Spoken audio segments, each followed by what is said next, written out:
And we're live.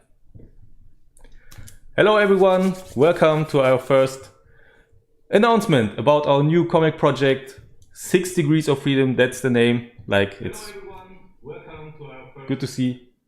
announcement about our new comic project, 6 Degrees of Freedom, that's the name. Wait, not here. Some of my windows playing it. Oh, here. Okay. So, my bad. Yeah, there's always something. It's not so bad. So I see there's already some people watching. Hello, thank you for tuning in. We're excited to show you some stuff about we already designed and tell you all about the story. And if you have any questions at any point, just write in the chat and we'll be happy to talk to you. So with me is Connor Craig. He's the writer, like he's the mastermind behind the whole story. I'm just a dude drawing pictures, so I'm really happy to have him here. It's awesome. So, do you want to give us a quick overview over the story? Yeah, so as you can see, it's called 6 Degrees of Freedom. There's a couple of meanings behind the title, but I'll go into that a bit later. The basic premise of it is that we follow a team of superheroes, basically called the Unity Squad. They are basically following on from a previous group.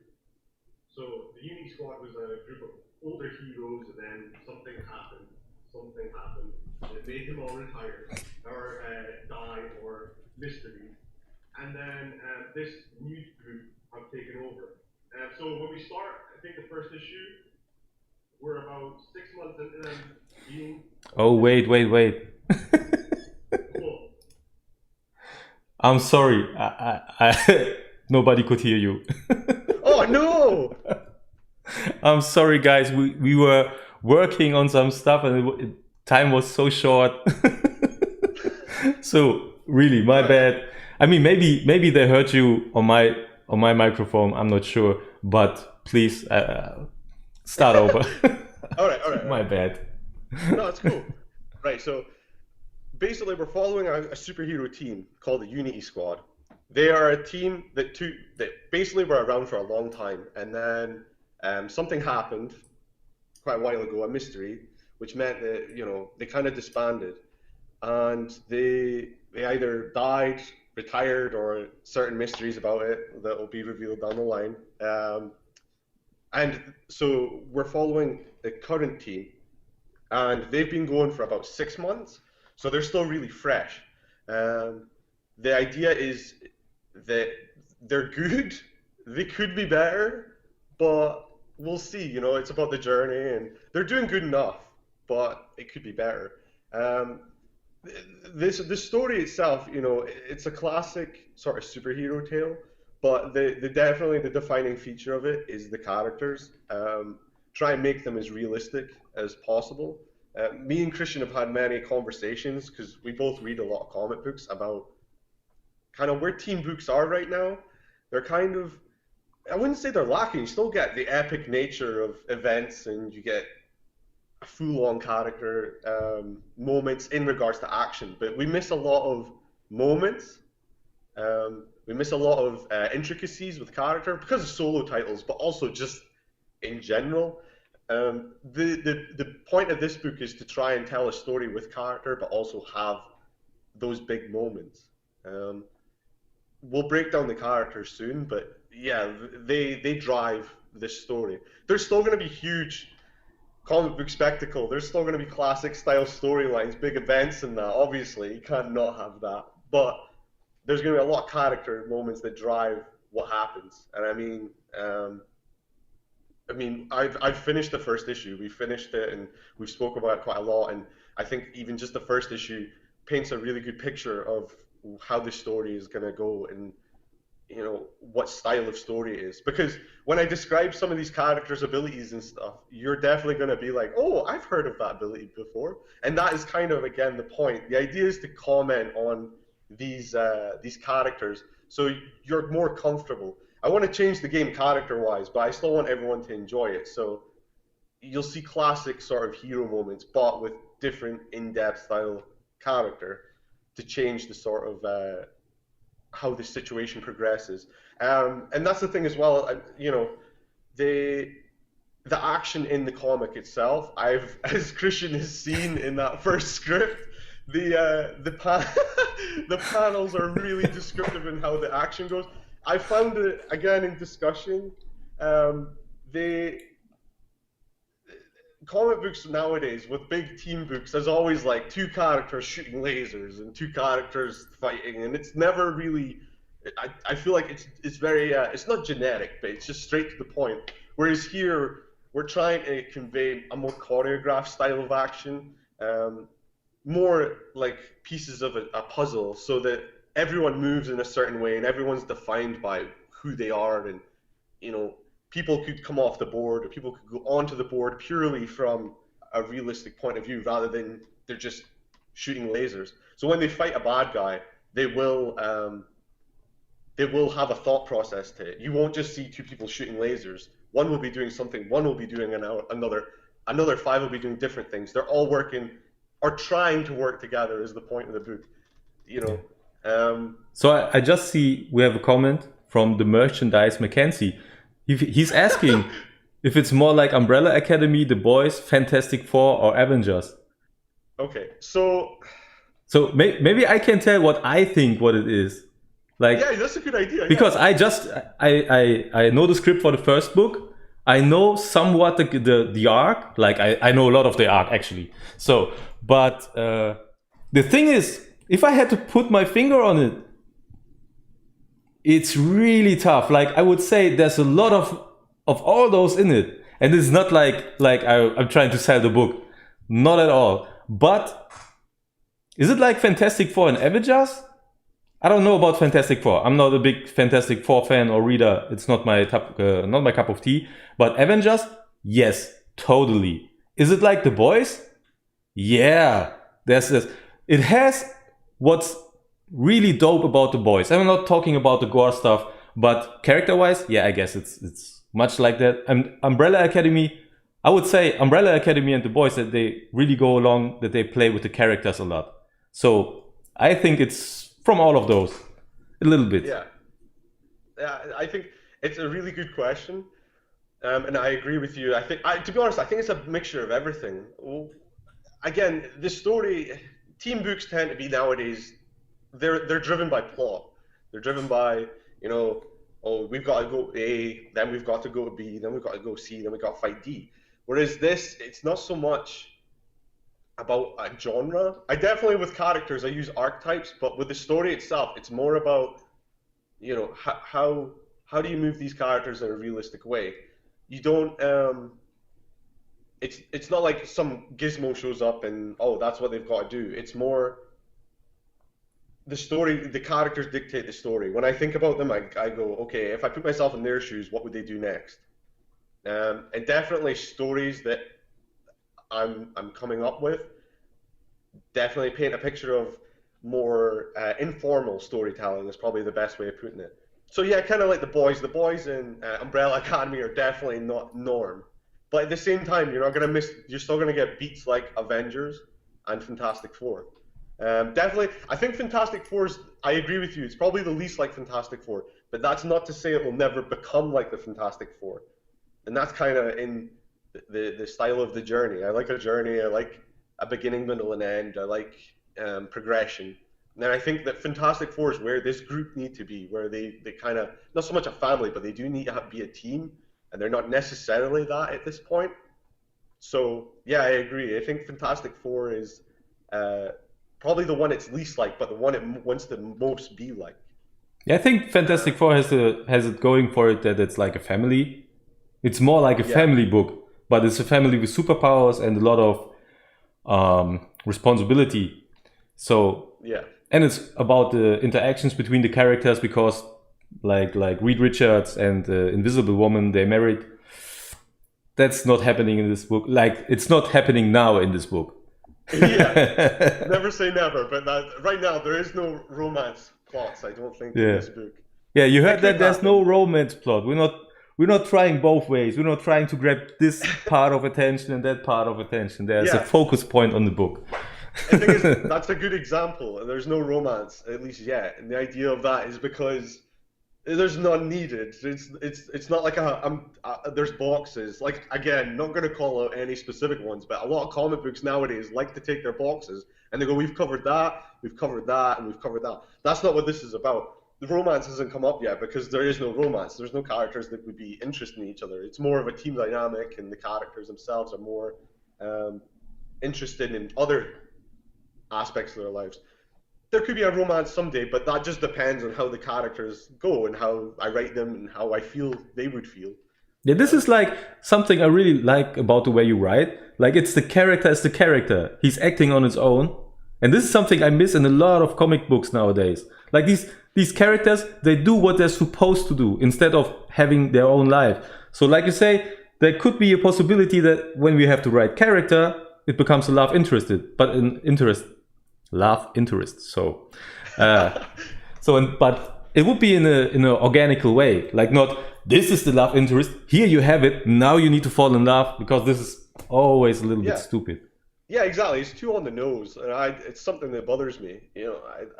I prefer if like two characters were not necessarily hate each other, but just around each other, and then decide, oh, actually, there's something here, and you just write that organically. You don't just like fall in love overnight like a lot of comic books. It doesn't work like that in real life.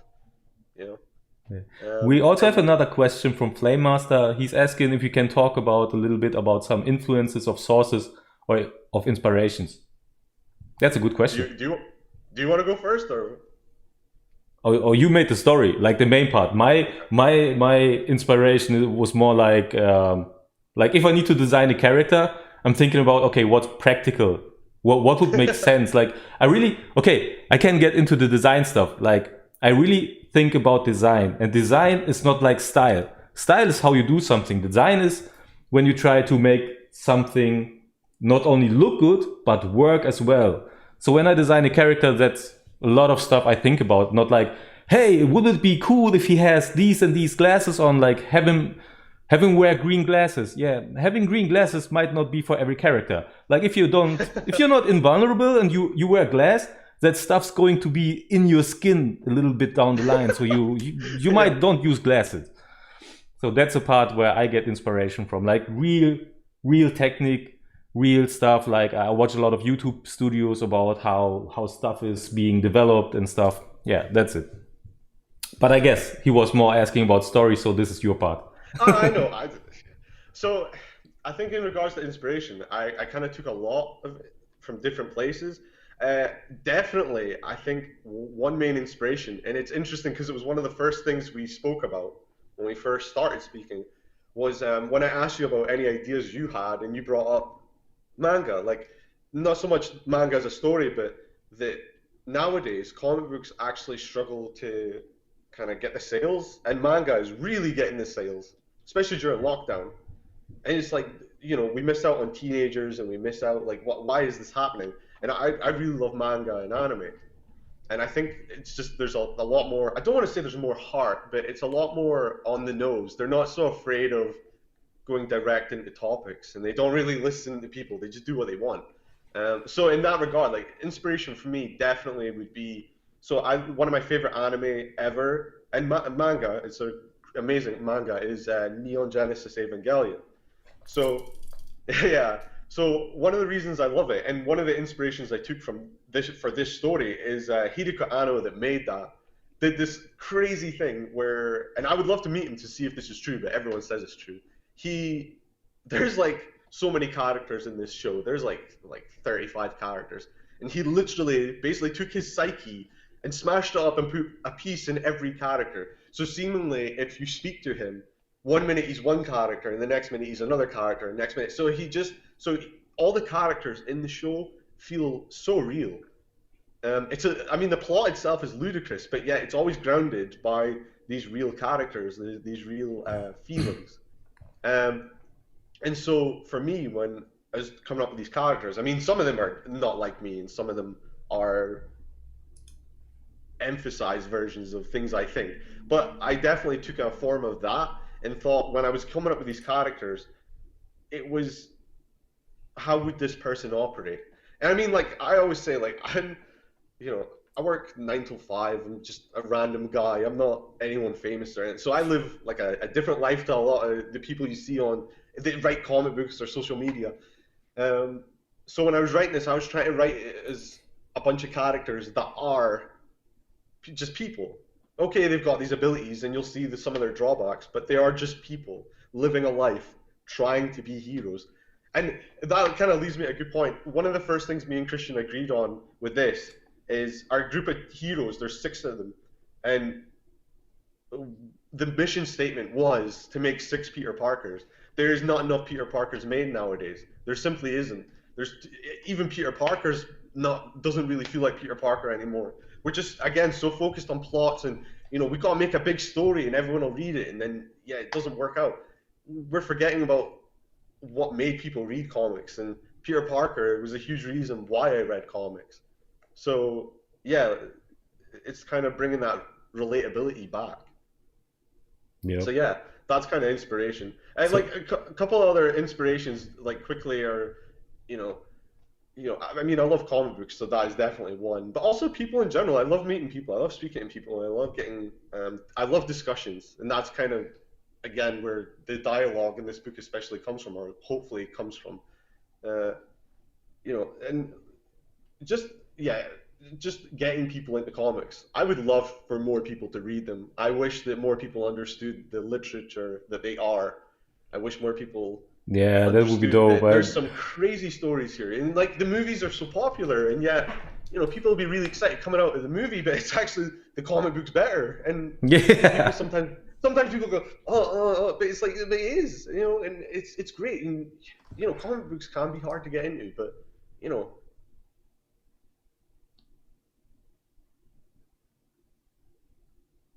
yeah, it's getting kids into comic books as well. I was gonna give a shout out to Academy Academy. So I've been giving out all these. Basically, instead of selling my single issues, I've been giving them to this school that my partner works at, and I've been hearing stories about these kids, how excited they are because they can't really afford to get comic books. I mean, it's actually we were discussing it's quite an expensive hobby, and they don't.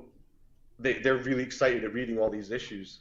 And Yeah, like we, that's we it. lost you a bit a second ago, so Oh, did we? we lost you a bit for like 2 or 3 seconds. So the first 2 or part 3 seconds. it got okay. lost, I but was it's like, it's oh it's God, not if so it was bad. 5 minutes. Yeah, no, just a few seconds. But we already have a few more questions, so we might get into it. Oh God. Chris Craig asked, when you say love anime manga, does that include the original Transformers animated movie?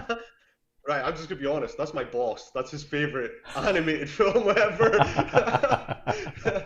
Yes, that does include that. Okay, then. Yeah, Christopher Barwick, he's asking, can you tell us a bit more about how you choose the name for the series? I guess he could, but I think you won't tell too much about it. Yeah, so I can basically say I came up with the name came from like it's a term. So it's interesting in that it's like your joint is the 6 degrees of freedom is in regards to a joint and how well it moves. It relates to a specific character that I will not be bringing up and I cannot say anything about. So it's a pain. But on top of that, the 6 degrees of freedom, I also thought it translated well in that there's 6 heroes, and it's not about their freedom per se, as in like freedom.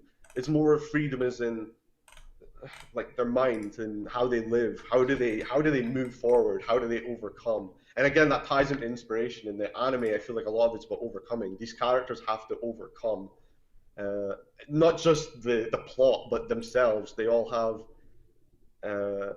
difficulties with themselves that they have to try and get over or get through, or maybe not even get through, but just it's about the hope of trying to get through it.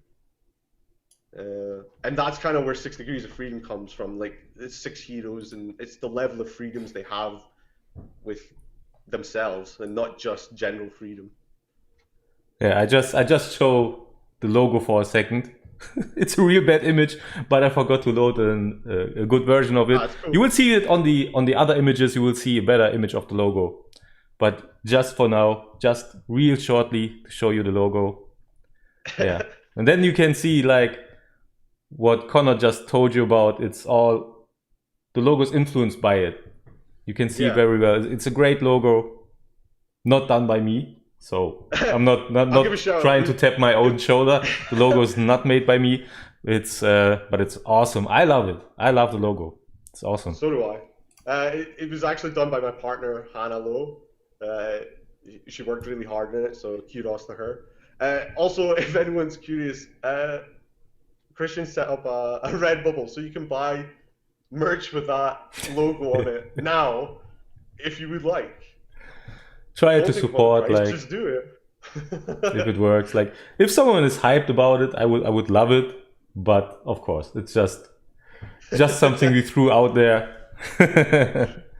So I'm looking at a few of the other questions. So who's the main cast and starting plot? We're coming to that in a minute. So we push that question back a bit. Then we have, if there would be a soundtrack to it, which song would be on? Oh, that's I don't difficult. I listen to a lot of music. If I'm honest, when I was writing the first half of the issue, as Christian, like if I'm being honest, the first half of the first issue is quite a big spectacle sort of fight. I was definitely listening to Man of Steel's score when I was writing it. That helped massively. I was, as I say, the fighting in this, I'm trying to choreograph. So imagining how everyone moved in a big and epic way, the Man of Steel soundtrack definitely helped. But I don't know, I've got quite an eclectic taste in music. I listen to quite a lot, so it's everything. Like, you know, I listen to Halsey quite a lot, and I listen to NF quite a lot, and that's pop and rap, and just however, like again, it matches with the story in that different songs from different genres match what's happening in the moment rather than just one song. Yeah, it's like pretty much the same with me when I try to design a plot. Like if I have to create a page, I usually have a soundtrack to that. Like I really have. I use my YouTube because I'm too stupid to work with Spotify. I may be too old. I don't know. I can't get the thing to work. I have a Spotify playlist. I figured that out. But usually I use YouTube, and then I have like, I don't know, 5 to 10 songs on there that kind of catch the feel of the page, and then I'm listening to that while I set up the page. It really helps, like with timing. I don't know what it is, but it's like I have the right timing on me when I listen to the music. Even with the action, like you say, choreographing a fight, yeah, timing is so vital with it. So that really works. I don't know why. I can't explain it, but it's a good thing, and it helps a lot. Well, I think it's something as well that, you know, it's a good question because it's something I always feel like comic books is missing. I think Marvel tried to do a project like 5 years ago now where I think it was called the Gamma Project, where they were trying to design music you could listen to while reading a comic. That's put something in my head. So if I come up with a playlist that I think matches it, I will absolutely make one so that you can listen to it whilst you read. That is dope. I think that's cool. I always think background, like I love movies, and I think movies scores are vital. And if I find music that matches up to this first issue, then yeah, I'll put a playlist so you can enjoy it. Yeah, that would be super dope. I mean, I could do the same, but yeah, I'm pretty. Most of the time, I listen to hip hop music, and this is not like what the most crowd that read comics listens to. So I'm really special with that. So I'm not trying to make a list for that. I listen to different music too, but it's like 90% straight hip hop and rap. So if you feel like my fights look a little strange, listen to hip hop. It works out. So we get a lot of questions. So this is really great. Thank you guys that you participate and ask so much questions. It's awesome. So Diva Ellen is asking, how do you come up with your storylines? Do you have a particular process that helps you develop plot? So, I mean, this kind of relates to character because the plot comes from the character, as I've said. So I could probably answer that better once I've discussed who the characters are, because this story actually originated just with 2 characters, nothing like what they are now. And I just thought, well, if I was reading a comic book, what would be interesting? What would make me pick up? And if I didn't read a comic book, what would be interesting? And I had this idea. I thought, oh, this would be cool. And I just you know, thought about it a lot and developed it, and it became something else entirely. And it's just how it works, you know. Again, I can go more in detail to that once I've said the character. Like, we really talked a lot. He said we were talking a lot, and it means a lot, a lot, a lot. Like, up until till a.m. in the morning, I was totally done. We had both had to go to work. But we had to talk about the plot and talk about stuff in general. This is how we connected. We talked about anything, which really helps, because then you're on the same, you vibrate on the same wavelengths. It's awesome. And I remember the first plot you told me about. It's like it's gone already. It's not even. I mean, it's still in there, but when I read the plot where I started actually designing stuff, I was reading it and I was like, huh. So this character I thought the book was about is like, it doesn't even care no more. It's not part of the story anymore. So I really had to change up like my mindset of the story. But it is great. Like it's hard to say, but it's a great story. Like, we can't spoiler too much and don't show too much, but it is awesome. I really like it. This is the best thing. I'm working on a book I really love already. I love it already. I think the timing is great in it, and I'm really excited to do it. Mm-hmm. So, next question. A question for the artist from Merchandise Mackenzie. Since it was mentioned that there are 6 heroes, what inspirations or methods did you use to make sure each hero stood out as individuals whilst being the same team? So I guess at this point I could show the main teaser to show what we have. So as you can see in the teaser, we only have 2 characters that are fully designed. The others, we're not finished. I got like a real quick draft, but we have to talk about it more and have to sort out how they really have to look like. So my inspiration for this is team, like it's pretty like archetypes, like we talked about, like the Justice League, like Avengers. It's pretty much in that lane. So of course I'm inspired by this. But because the story is so grounded in reality, aside from having superpowers, of course, but that's like where I think it's a lot like The Boys, while The Boys is pretty dark, and I don't think it was that dark. Not at all, actually. But I tried to make it more realistic. So when I thought about how I designed the characters, it was more like, how would it work? And that was something we talked a lot about, because when I showed Connor the first designs, and I told him like, okay, this is because this and that, and I changed this up because I don't think that would work in reality. So the designs came out pretty different, and then he said, oh, maybe you can change this up, and that worked well. So yeah, what I said, design. I think a lot about how it works in the real world. And this is my main inspiration, like how it works in the real world. I try to think about the color also. We had a lot of ideas about how we change the color of the characters. But yeah, that is like my main thing. Make it realistic. Because I think that's the core of the book. How to have a realistic story. Like grounded in reality. Not so much about, I don't know, intergalactic plot points. And lose everything around the way. Like, if you look at Superman, like Superman stories are super dope. I love Superman. He's my favorite superhero. But to this day, nobody can really explain why the guy can fly. Like there is no explanation how he manages to fly. And you don't really need that, but because they don't tell you how he flies, they pass up a lot of stuff. Like there's stuff happening, I don't know, like in a movie, people being thrown out windows all the time and never get hurt. And I can't skip over that. If I see it in a movie, I not try to spoil my own fun, but I'm like, yeah, he would have cuts like hell. And now it's just like, yeah, whatever, I'll be back. What? So that is my main influence on this book, at least.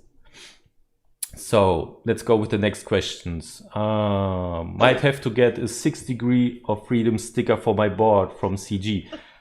I'd love you to have one. Like this logo needs to be everywhere. Did you take any real life inspirations for characters, whether in your immediate life or celebrities, for both writer and artist? Yeah, I can tell. For me, like, I'm not spoiling anyone my specific process, like how I do it, but I have real life like models. I look for people I think that would fit the character, and to make them distinct enough from one another.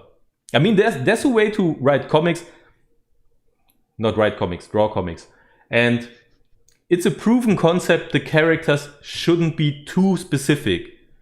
Like that's how these cartoons work really good, because it's more like a smiley, and it works because everyone can identify with that. But I really like to have every character have a certain look to it and feel to it. So I'm looking for models, but I'm not looking like specifically on Google. I got a way how I found a way to have specific people I can watch, but I'm not telling how I'm doing it. That has to be my thing. And from there, I'm not trying to get pictures of those people and draw those pictures. I take images or videos of those people and I break down structure. Like, what's the jawbone like? Or how's the nose? Like pieces of the character. And I change up what I want to change up. And most of the time it's really about form and structure. Like, this is the thing I look for. Like, I'm not trying to, when I have the character, you see him from the backside, I'm not trying to reproduce the backside. I'm trying to reproduce the structure. Like, how wide is his shoulders back from his head and whatever. So this is what I'm looking for in inspiration. But inspiration, like for art, a lot of people think an artist has to draw something out of thin air. This is like not how it works. At some point you might have drawn 100,000 times the same pose, and that's why you can draw it out of hand. But usually if you don't work with reference images, you will produce like stupid stuff. Yeah, so that's from me. Now about you. Yeah, I mean, it kind of goes into what I said earlier. Definitely in coming up with characters, a lot of personal inspiration came in, a lot of experiences, a lot of feelings, but also not just me. I know a lot of people, a lot of other people's thoughts and feelings, again, through discussion. I'm trying to paint a picture of these superheroes, but you know, they're everyday people, literally everyday people when they're not doing that. So inspiration wise, yeah, in regards to creating character, everyone was an inspiration. There's absolutely everything was thought about. I mean, like, to lead into, you know, we were gonna say this, but tonight was just supposed to be like an announcement about us working together. But we've ended up working so much on this that we actually have more to say. Yeah. So it ended up being a bit longer. And that's exactly it. Through me and Christian discussing so much and thinking so much about, spending so much time on it. Yeah, like everything was an inspiration, every person. And, you know, the inspiration between me and Christian and what we thought and what we liked and what we thought was relevant. That seems quite grand for answer for that, but yeah. Yeah, I think that most people ask how you get inspired, but actually the thing is, once you start to be a creative and in a process, you really tend to look for inspiration. Like, you get inspired by all of the stuff. When I draw something, and a lot of the times I'm inspired by stuff I have seen before, and that was I'm thinking about a good example. Like, for example, I've seen Greg Capullo talk about how he draws figures and how weight is put on figures. I mean, it's bad. It's a bad example because it's Greg Capullo, and of course you do what Greg Capullo says. But just to tell you how the inspiration works, he was telling in the story. He said, like, if you have a lot of weight on you, that your bone in your arm will actually bend. Like, most of the time you think your bones won't bend, but bones can bend a bit, so they don't break at the first sign of too much pressure. And when I think about this, when I draw a character, I have this in mind, but it's not like I have the fact in mind that bones bend. I have in my mind Greg Capullo standing like this. So this is the inspiration I got. And this is like all the time when I see people, like on Instagram, if I watch someone, you have all those fitness guys, and like, I'm not really into that, as you can see.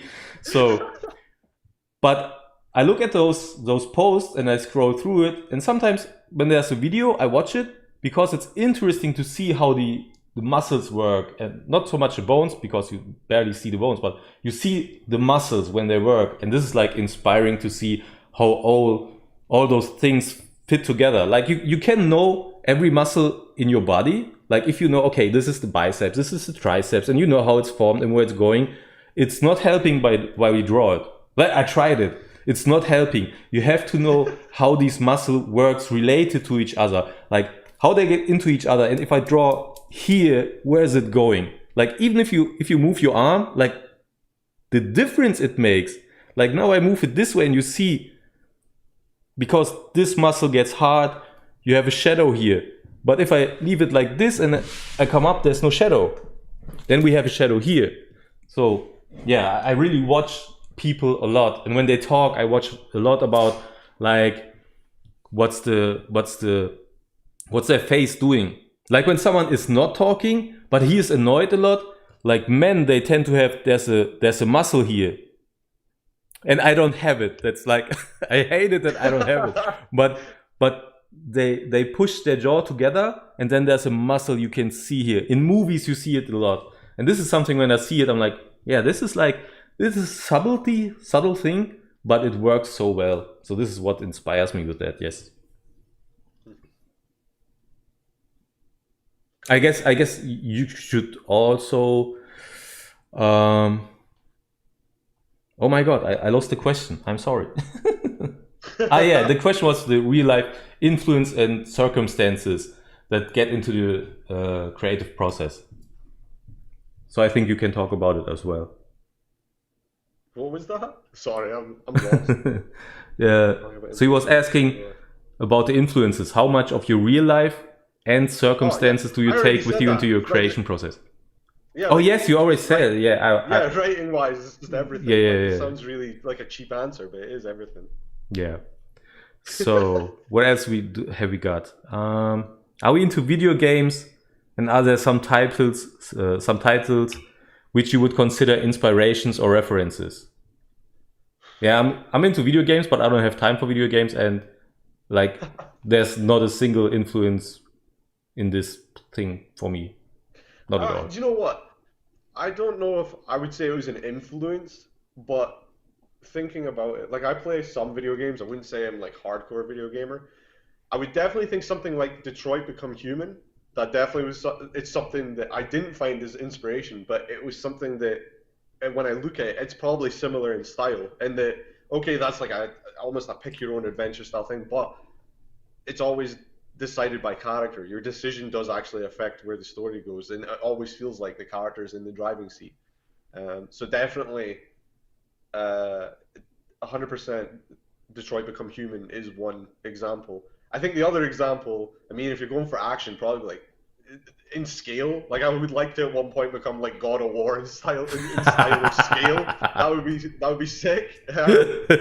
We could build up to that, you know. But yeah, definitely Detroit Become Human, and then someday, hopefully, not in regards to the Norse stuff, but the scale, like the new God of War was insane.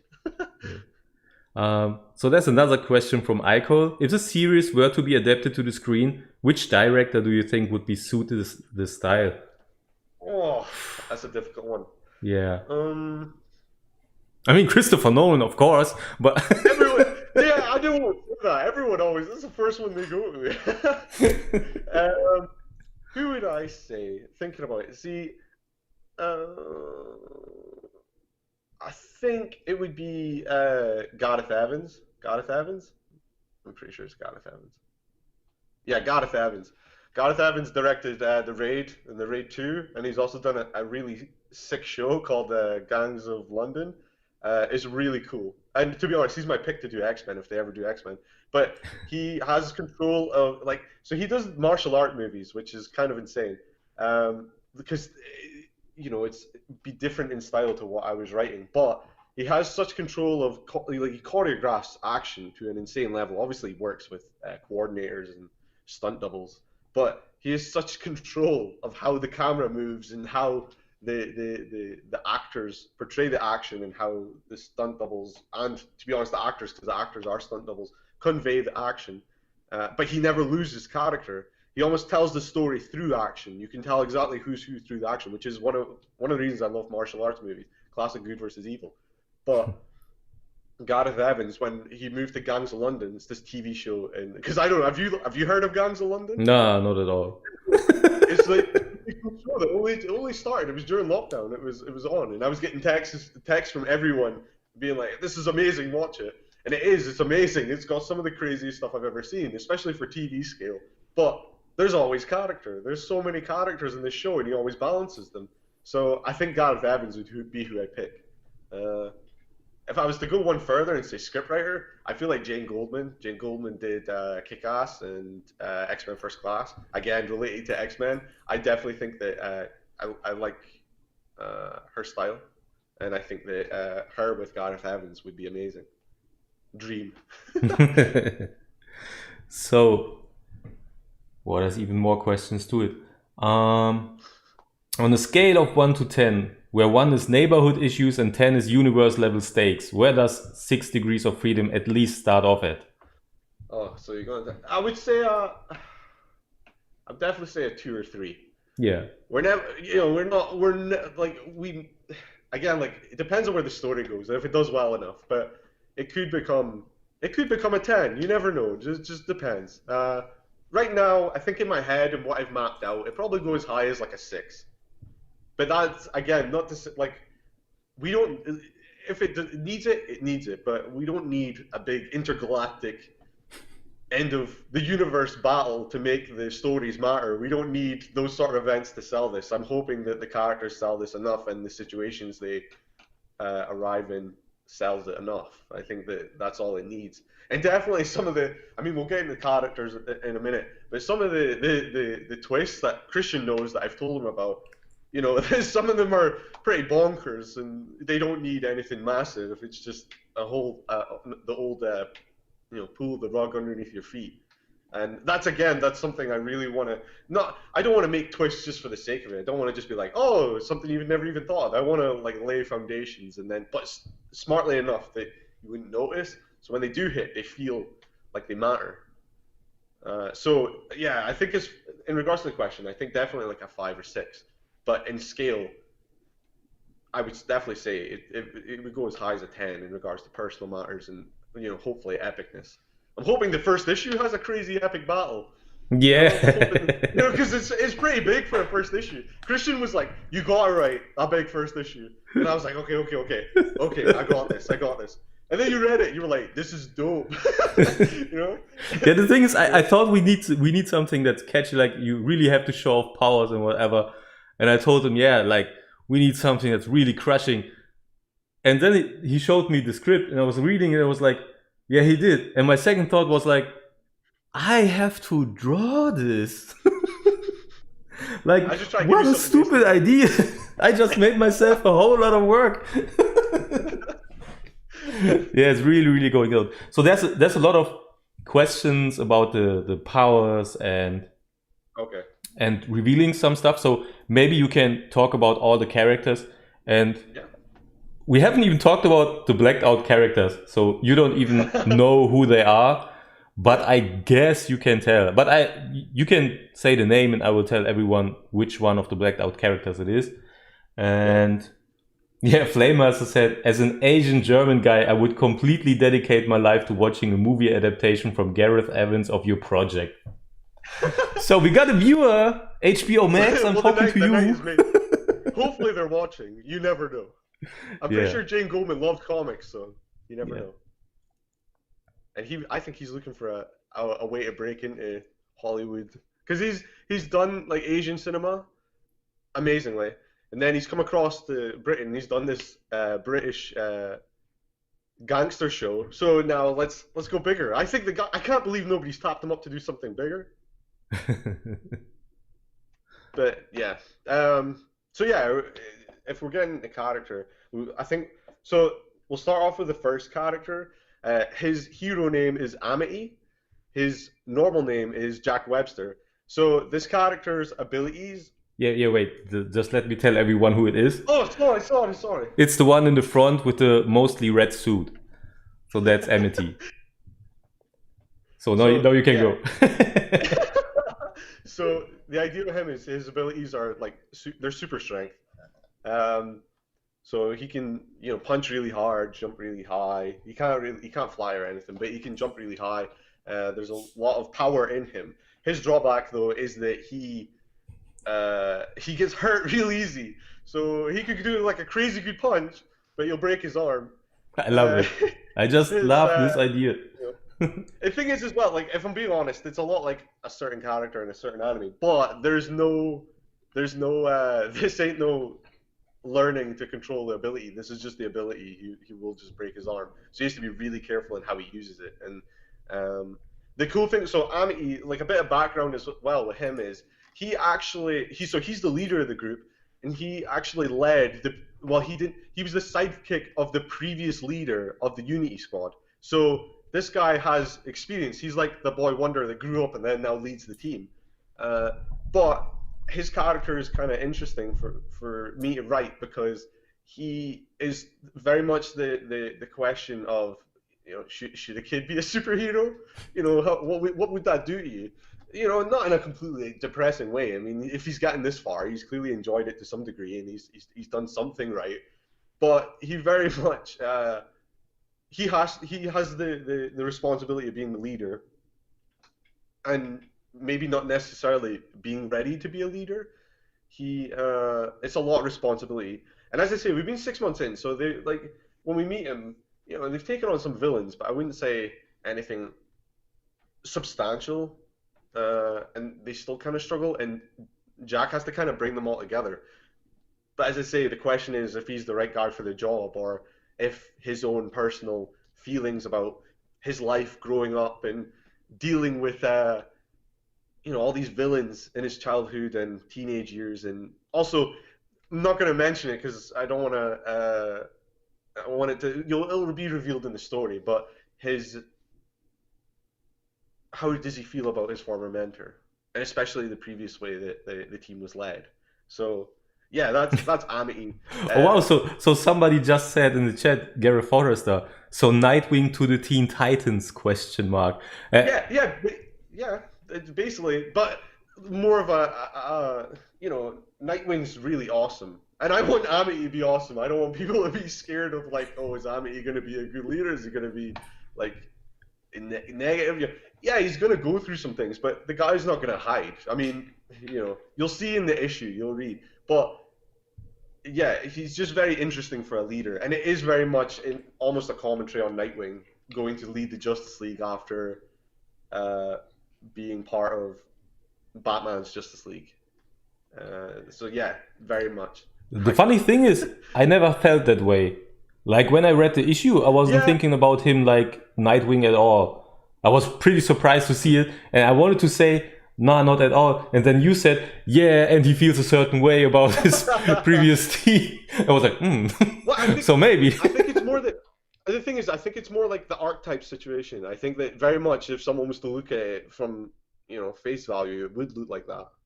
But, I mean, again, you've read the first issue, really. And I think once you read it, you understand that it is that idea. But again, it's like, it's different. It's, the character makes the situation different. And definitely this character, Amity, will have a huge part of this season.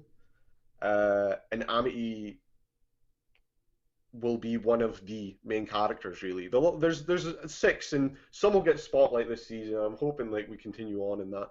But Amity's definitely one of the biggest characters that you're gonna feel what he's going through and how he feels about everything. But that's really all I can say. Again, anymore would probably spoil some of the twists for him. Yeah. So Flame Master was asking if you have some actors and actresses or famous people in general as references in your mind for your characters. I would say,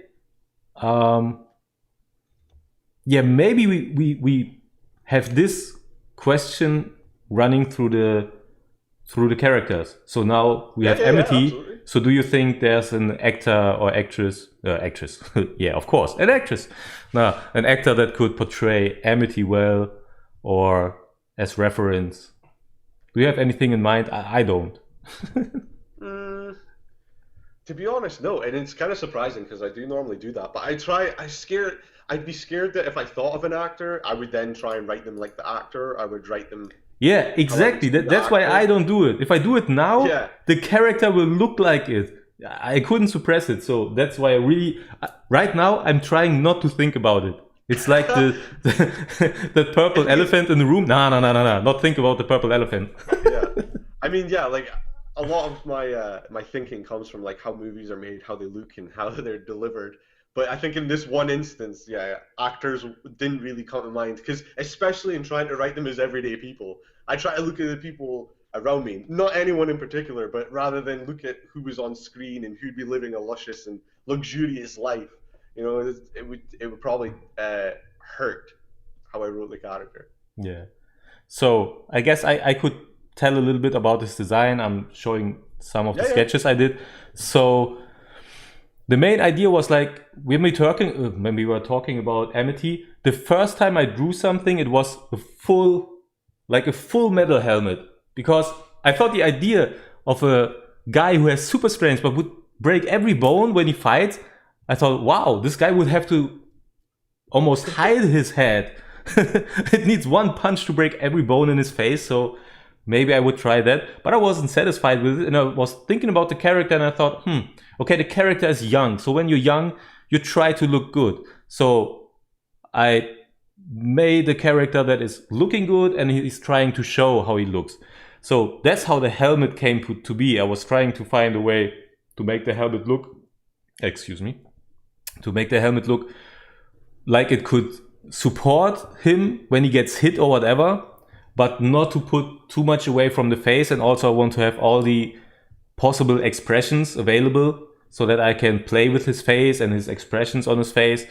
So yeah, I think I don't even know if he has a secret identity yet, but I gave him a mask, some kind of mask that would also be needed. Like I said, he doesn't have a glass mask because he would be like, it could be dangerous for his eyes, because when his glass mask is throwing apart, blowing up, it could go into his eyes and then he would be blind. So he needed something else, something that is supported. He has a chest plate, so if someone is trying to hit him on the chest, it won't work much. And there's also some gears on his arm, like around here, round gears, and they support when he's punching. So he will also have something on his hand that supports his knuckles and everything, so he doesn't break. So he will be able to punch, but he will also have to watch out so that he doesn't get like punched out of his life. So that was the main process. That's like why here's a big piece on his chin, because a villain will most likely try to hit his chin. So that is supported because that is necessary. And his ears, because if you punch someone on the ear, you can bleed really quickly. So that was what I was looking for. But as you can see in the image, there's also a plate on his head, but that didn't really work out. And that is something Connor told me, like, first of all, he didn't really see it. Yeah. He was like, oh, that's a metal plate on his head. I was like, oh, yeah, great. So no skill at all. But I was thinking about it.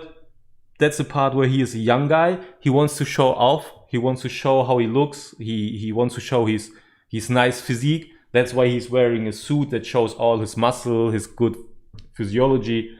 And he wants to show his hair because he's proud of his hair. Like I'm proud of my hair. I like my big full hair. So that's inspiration for the character. His hair is almost like my hair. Like his front hairs, they just go up. I don't need anything for it. He doesn't either. So that was the main idea behind him. And what you don't see in the new image, I forgot to show his knuckles. But this is just a mistake. I forgot to show the plating on his knuckles. Yeah, that's the main design, and I completed the headpiece. It's now closed, not like in the previous image. Like you see here, there's still various pieces, but that didn't seem too practical. Something Connor also told me, like, maybe it's more practical to have a full piece. And if you think about it, of course, if it's various pieces, they can fall off or whatever. You need some hard piece that supports the whole head. And that was a great idea. I switched it up, and I think it goes very well. Yeah, and something with him as well. We played with a lot of color design because he was originally a different color. We changed him. He could change again, but yeah, we're constantly changing his color. Yeah, like the red part was all black in the beginning, and I liked it. And I'll be honest, I liked the idea because it would mean I have to draw less. You need to draw less muscles. You can't just keep him all black. But then with the second design, like the guy floating in the background, he also has an all black costume. So we needed to differentiate all of these figures. So maybe there's a possibility we change up something about them, but I think those two are pretty much how they're going to look. It's just, I will be drawing them a little bit better the next time because this image had to be done like real quick. So, yeah. But kind of leads back into what we were saying. This was only going to be an announcement, but we ended up working so much on it. We've got a lot to talk about. So I pushed everything back, like for real, everything. But yeah, I had to do it. So, do I go on to the next character? Yeah, I just look at the questions real quick. So, if you have any recommendations, comics, games, songs, TV series, or movies to get into the mood for 6 Degrees of Freedom? I would say something that has great storytelling with great character development. Like I really love the current like Justice League issues, and I think they a lot of fun, but they're not like great character driven issues. And that's also a lot of team books. And I mean, maybe Avengers is the same. I'm not reading Avengers right now, but yeah, it mostly like team books tend to have a focus on plot design, like have big things happening and disregard all the stuff character wise. I mean, there's character moments, not like there's no character moments at all. And most of these team books are written by really great guys. But yeah, we're trying to create a team book that is still focusing on character. Mm-hmm. So anything that goes this route is like a good idea. I think in regards to like a comic book, for instance, I've always said this, and I think if there's one comic book that's probably inspired this most is Omega Men by Tom King. I absolutely freaking adore this book. It is my favorite comic book of all time. Tom King isn't a very popular guy right now, but holy hell, when I read that, like I knew I read something. It's a real deal, and that is, it's not a traditional team book. I don't think it's quite like. It's not quite like ours, but it's similar in the sense of when you read it, it definitely his character is driving the plot, and that is galactic level, but for a reason. I don't think you need any background reading for it. You just need to know a little bit about Green Lanterns, but it is sensational, and yeah, I think that's definitely something that you could read that would definitely get you in the mood for this. Movie-wise, there's so many movies, but I'm not sure. One movie I've always loved is The Guest, because that movie kind of just does what it wants. It doesn't really spoon feed you either. By the end of it, you're like, and if you watch it, more times you watch it, you're like, oh, okay, yeah. And that's kind of the style I'm going for as well. Because this, like again, as Christian knows in the first issue, and how I'll write like a certain way, and you'll be like, oh, this is exactly what this is about. And then halfway through, it'll just flip, and you'll be like, oh, it's actually about this. You know, it's that style. Like Guest is kind of like that. You watch it and you go, it's this sort of movie, and then it's not that sort of movie. And you're like, oh, okay. And yeah, it's probably a good movie to get into. And the guy that directs it, Adam Wingard, awesome director. I love all this stuff, even the controversial Death Note. Yeah, I mean, I can tell. I was working on another book with Connor. Like it was supposed to be a short story. Yeah, that was our first project. Yeah, that was the first one, but. And we only disregarded this because this great opportunity came up, and so I started working on it. And when I was looking at the plot, like he already had that issue finished. So when we met, he already had it, and I could read it. And I was reading it, and what I really liked about the book is he got me in the direction that I thought I know what was going on, and then he switched it up in the end, like a real good ending. It was really, really great because. At some point in the book, he was like, yeah, I know. But then it changed. And you was like, whoa. If I didn't finish this book, I would have no idea what was actually going on. And this was awesome. Because this is something, even great movies, I mean, I love great movies and I watch a lot of great movies, but it's hard to to give me an ending I wasn't expecting. At this point, I mean, I'm already a little bit older. I'm no longer in my 20s. So it's hard to surprise me movie-wise. And his script surprised me. And I was like, whoa, this is dope. And this new one, this 6 Degrees of Freedom, it's even better. Like, it's even better. And I know when he tells me what he's up to, I know he can do it. I know he can bring it. And that's why I love it already. Yeah.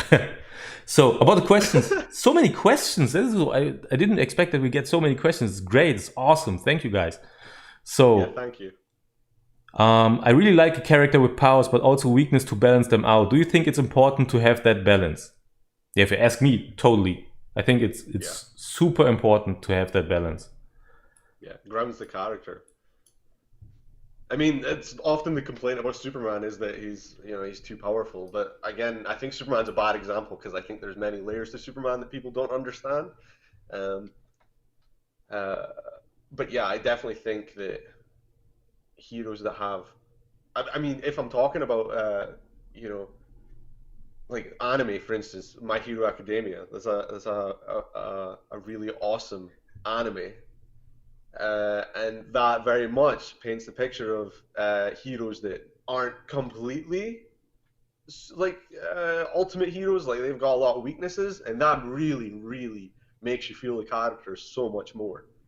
And that is another inspiration for this. I don't want to like copy My Hero, but I definitely wanted to take inspiration from it, like you said earlier with manga, and I wanted to like make sure the characters felt in the same way that those do, because that show has a lot of feelings in it. It's ace. Yeah, so Paul G, he says, I can see many blacked out characters, but are there any characters you guys are really excited to bring to life? So, if you like, you could ask me which, like the two characters I already designed, I only designed them because I thought it was very vital to the story and to announce them first. But all those other characters, I'm excited for all of them. Like I already think all day about how I design each one of them, and I got enough information, I got enough backstory, and with the issue that I already read, so I know which direction I'm going to go. Like what you see now, it's not just any silhouette. There's already something behind it of thought process. So yeah, I can't wait. And I know of more characters. You're not going to see or hear from them soon, but I know about more characters, and I already in love to design them, and it will be so much fun. And to show all those design elements within the book will be so much fun. Like I can't wait. And I was working on these two characters like the last week, like every 3 minutes I could get. Except from some difficult issues since yesterday. I really had a lot of problems technically to get the stream running. But aside from that, like every minute was trying to get those characters done.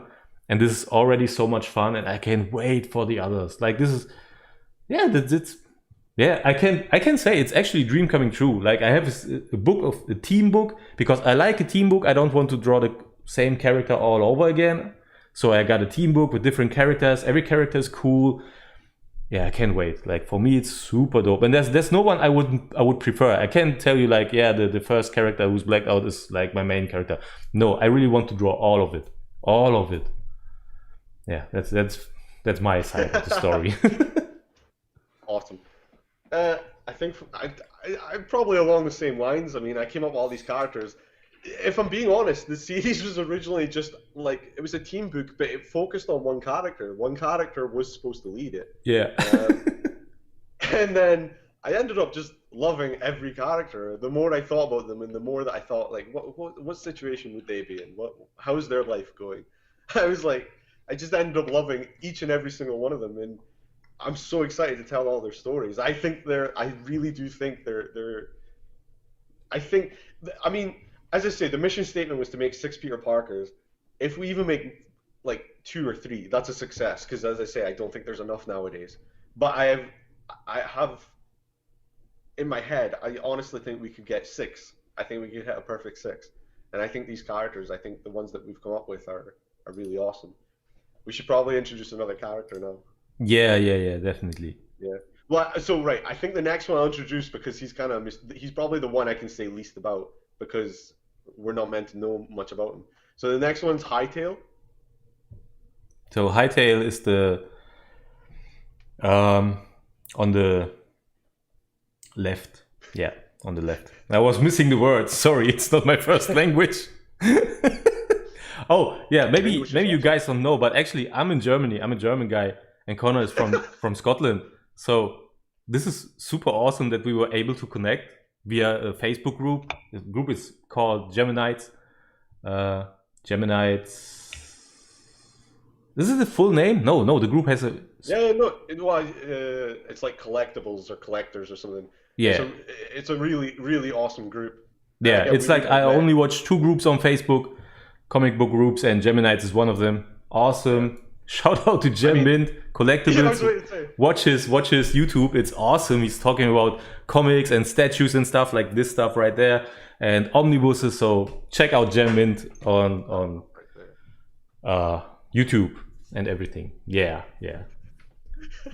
Great group, and that's where we connected. And I wasn't even looking for a writer per se. Like I was always looking, but I already quitted looking for a writer. I didn't expect I would find someone online anymore because I had some interactions that weren't bad, but I had never found I could connect with these people, and I didn't think they were really putting in the work. That's the tough thing, to have someone who really puts in the work. And then we were talking about it on Facebook, and I talked to Connor about it, and he actually had stuff done already, and he was so on fire about it, and it was really easy for us to connect. So that was like a done deal. So I couldn't imagine someone I would rather do this with. So that's what I Same. need to tell you. Absolutely the same. Absolutely. So Hightail. Yeah. So I can't say really anything at all about this character. The idea is when you see his design, he's going to be in a contained suit. You're not going to know who's underneath the suit. So the only thing I can really say is he is really fast. He's like, his power is super speed. But the difference with him is that he can only run fast when he holds his breath.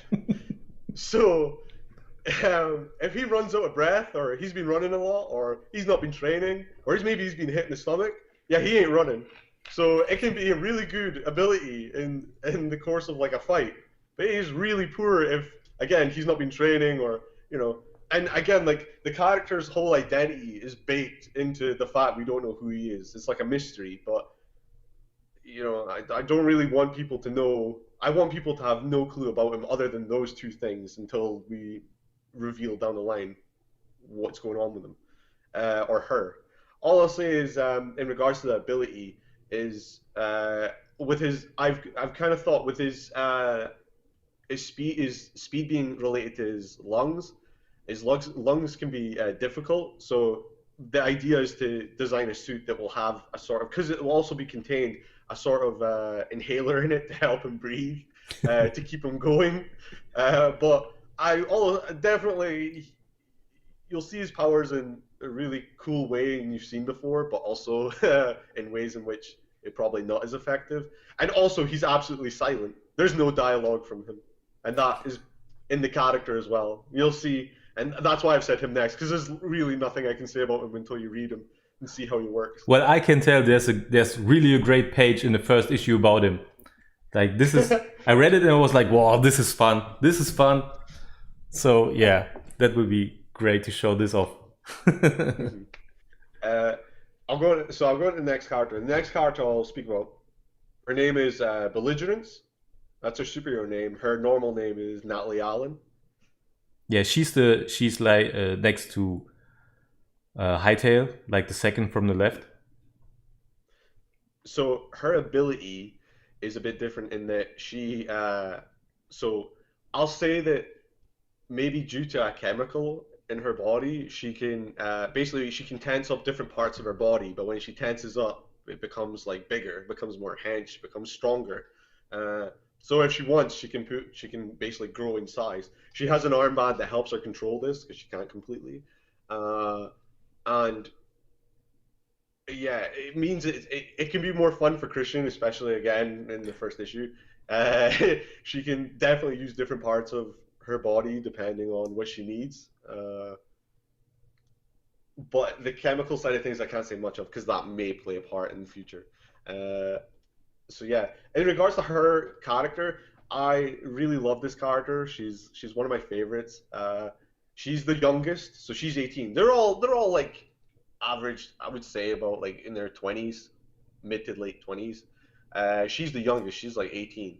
So she's just come out of school and she's chosen this life and she's had to make a couple decisions uh, that might not be everyone's favorite decisions in her life. So it's a really interesting character to write. It's already I've really like in the first issue I've really loved, and some of the second issue I've really loved writing how she is. Uh, you know, a lot of people go through their lives and they think that one thing's for them and it's not, and they change, and it throws their whole life into a conundrum, but also it changes the lives of people around them, and you know um, that's where her character comes from. That's where you know for a character that's so strong and so boisterous. I mean, belligerence is the name comes from like warrior like. She's the opposite. She's you know she's really shy. She's really struggling. Yeah, like But for example, this is the only one I can actually think about where I had like another figure in idea, and it was from the what's the Incredibles? Yes, the Pixar movie, The Incredibles. There's this little girl that's really shy, but she can produce a force field and whatever. And yeah, that was something I thought about. Okay, this is something I could bring into this character. That she is like, for someone who can get bigger in size, I thought it would balance out really well to have her be a little bit like not really having much of self-esteem. So like if you look at the silhouette, I don't know if you can see it in the head, like maybe not, but actually her head is tilted, she's looking down, and it's just her hair's going over it. So she's more or less covered in her own hair because she's like the only one who's not looking at you from this image. Hightail also, he's looking away, but he's looking away on purpose and she's hiding. So that's the difference there. and yeah, like again, that ties in. She's the strongest. She's probably the strongest character on this team, but she's lacking a bit of belief. Yeah. So before we go any further, I like to get into the questions. So, do they have supervillains that contrast with the heroes? For example, the floating guy hero. Is his arch enemy a villain with a lot of body mass who can't be lifted from the ground whatsoever?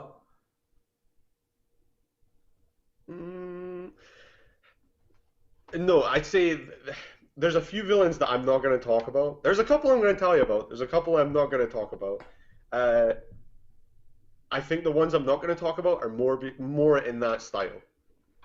But I wouldn't say right now there's going to be like arch nemesis. There will definitely be villains showing up that will play hell, but I don't think there will be ones that if I was to go into specific terms like evil, like Power Rangers to evil Power Rangers, there's not something going to be like that. You know, they'll just they're just taking on certain villains at this point. That could come in though, and then to be honest, I think it will. There's a few in mind that I'm thinking of that would be more in those lines. Yeah. So Flamemasker is asking, is there a wider plan to make a villain maybe more popular than one of your heroes, considering Batman villains or Magneto and Thanos?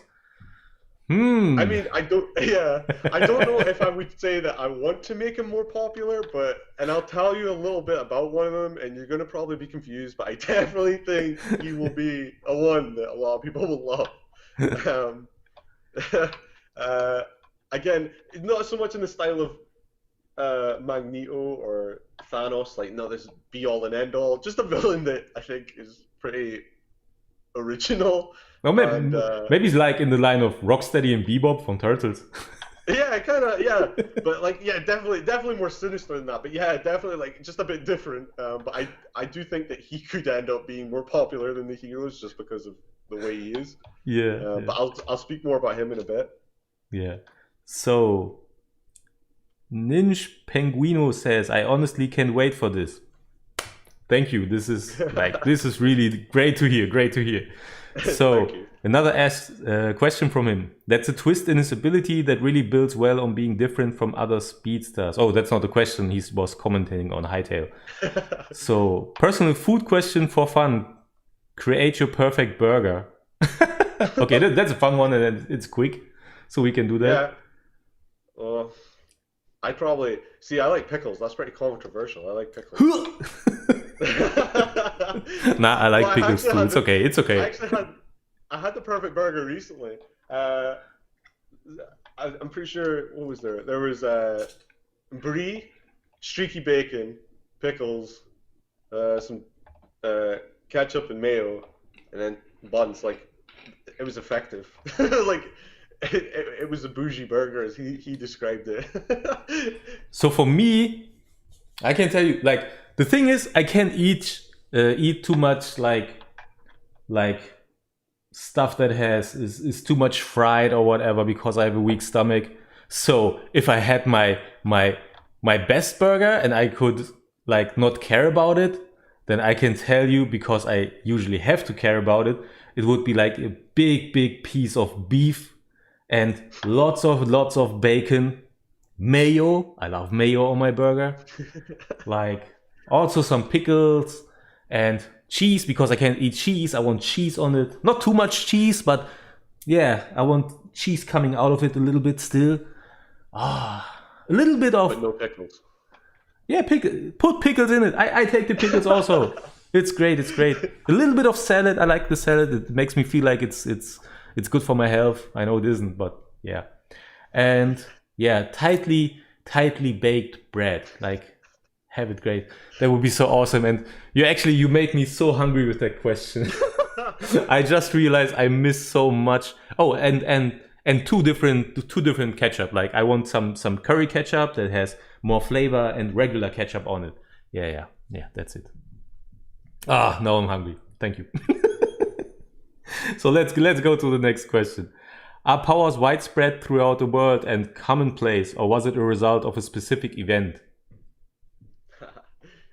No, so right off the bat, I've debated about this question a lot, but really, no, I don't think it's commonplace. There are people out there with abilities, um, and this is the thing. I think this team could be global, but I think right now they're actually focused on one city. It's just the city is so big, and also I called the city Aberdome City after my own city.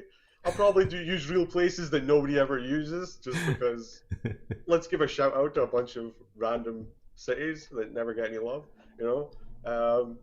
But yeah, I think the cities. I think power wise, I don't think they're common. In regards to these groups of characters, they all kind of have origins. Some might not ever get covered. I don't mean that as in I don't have them; they're in my head. But I just think that like origins always define a character, and I'm like, let's define the character by their life rather than their origin. They're all here, so they all clearly want to be heroes in some form of fashion. That's all the origin you need, you know. Now some of them, yeah, we're actually going to cover. Definitely, there's like two that we're going to cover their origins because they're a pretty big aspect of the story in an awesome way, if I'm honest. But yeah, like you know, I would say it's more down to circumstance or experience, you know, or experiences like what happened to them. Um, it's definitely not common, but there Okay. are others. So there are 6 heroes which we can see, but can we expect the same amount as villains? Uh, I'd say there or thereabouts, but maybe not connected.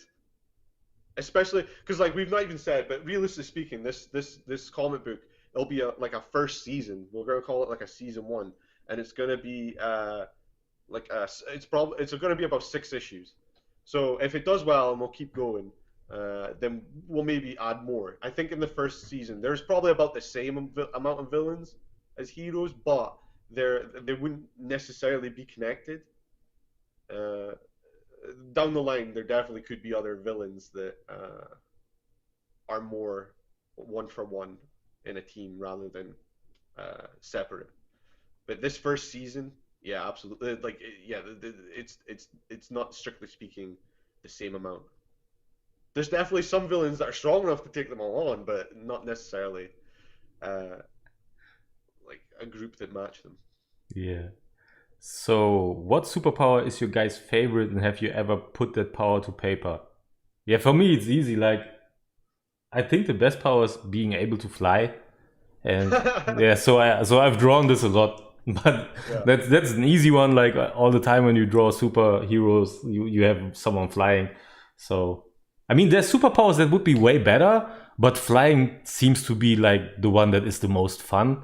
And it also can get you out of a lot of situations. Like if you have super strength, for example, it's super cool, but you can be sure you end up in a laboratory and they will experiment on you. Like no matter how strong you are, they will find something that is stronger than you are, and you're just one person, so you can't look everywhere.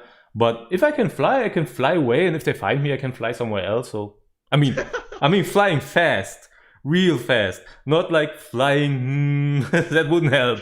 So then they catch you and they experiment on you again. Like all my ideas, they end up with they catch you and they experiment on you. So maybe teleporting would be great, but I don't see a way how you can in real life teleport. You would end up with your leg in, I don't know, in some rock or whatever. So for me it's flying, and that was easy to put to paper. Yeah, funnily enough, I was gonna say flying as well. I don't know why, but See, we like, connect. We connect so good. I think just flying is really cool. You can get above everyone. You're higher than everyone. You know. I actually remember the Heroes TV show had a comic book, and it wasn't amazing, but I collected it all because I was an idiot. And one of the issues was all to do with flying, and the character said like it's actually really surprising how little people look up, and it always makes me think like I gotta look up. You never know. Yeah. But yeah, it's you know, I think flying is really cool. I think especially like in regards to art, it always looks amazing. In regards to putting it to paper, I might use that as an excuse to lead into the next character. But I wrote a character called Godly, who's also known as Simon Bale, and he can fly. That's his ability. Yeah. Right. So, yeah, let's go to the next character first before we get to the other question. We have some more questions, but let's go to the next I character. just thought that I thought that linked in well. Yeah. Because the thing is I have put him to paper. Yeah.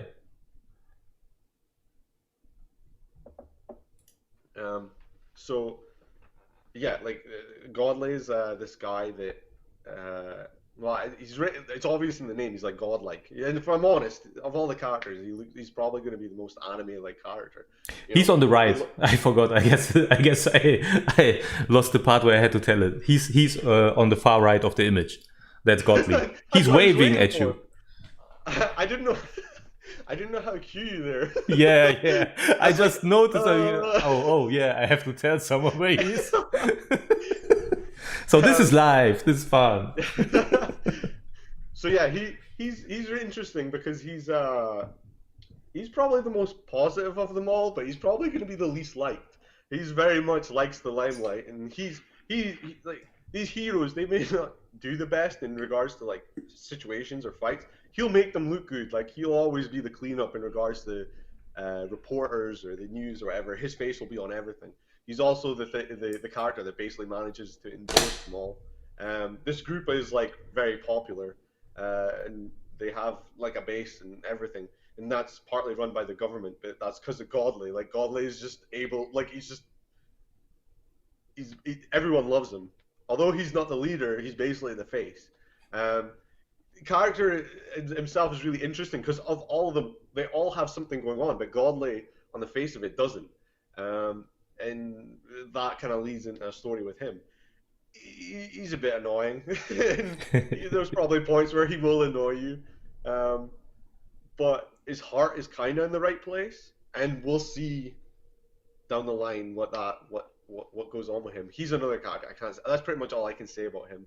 You need to read more to see where I'm going with him. Yeah, I guess that's a problem with him. It's hard not to give too much away, but that's like I think he's really challenging the style wise, because like he needs to have this anime in him, and like he's got a lot going on for him. So I really need to find a way to get this all into the character. But So I think that will be yeah. The thing that makes him quite different in regards to his abilities is he can only fly. The other ones all have some sort of offensive capability, and they all have a drawback. Whereas Godly doesn't have a drawback per se. He can just fly, but his drawback is that it's actually really hard in these situations to do something substantial if all you can do is fly. So he has this tech that helps him. It basically looks like his wings.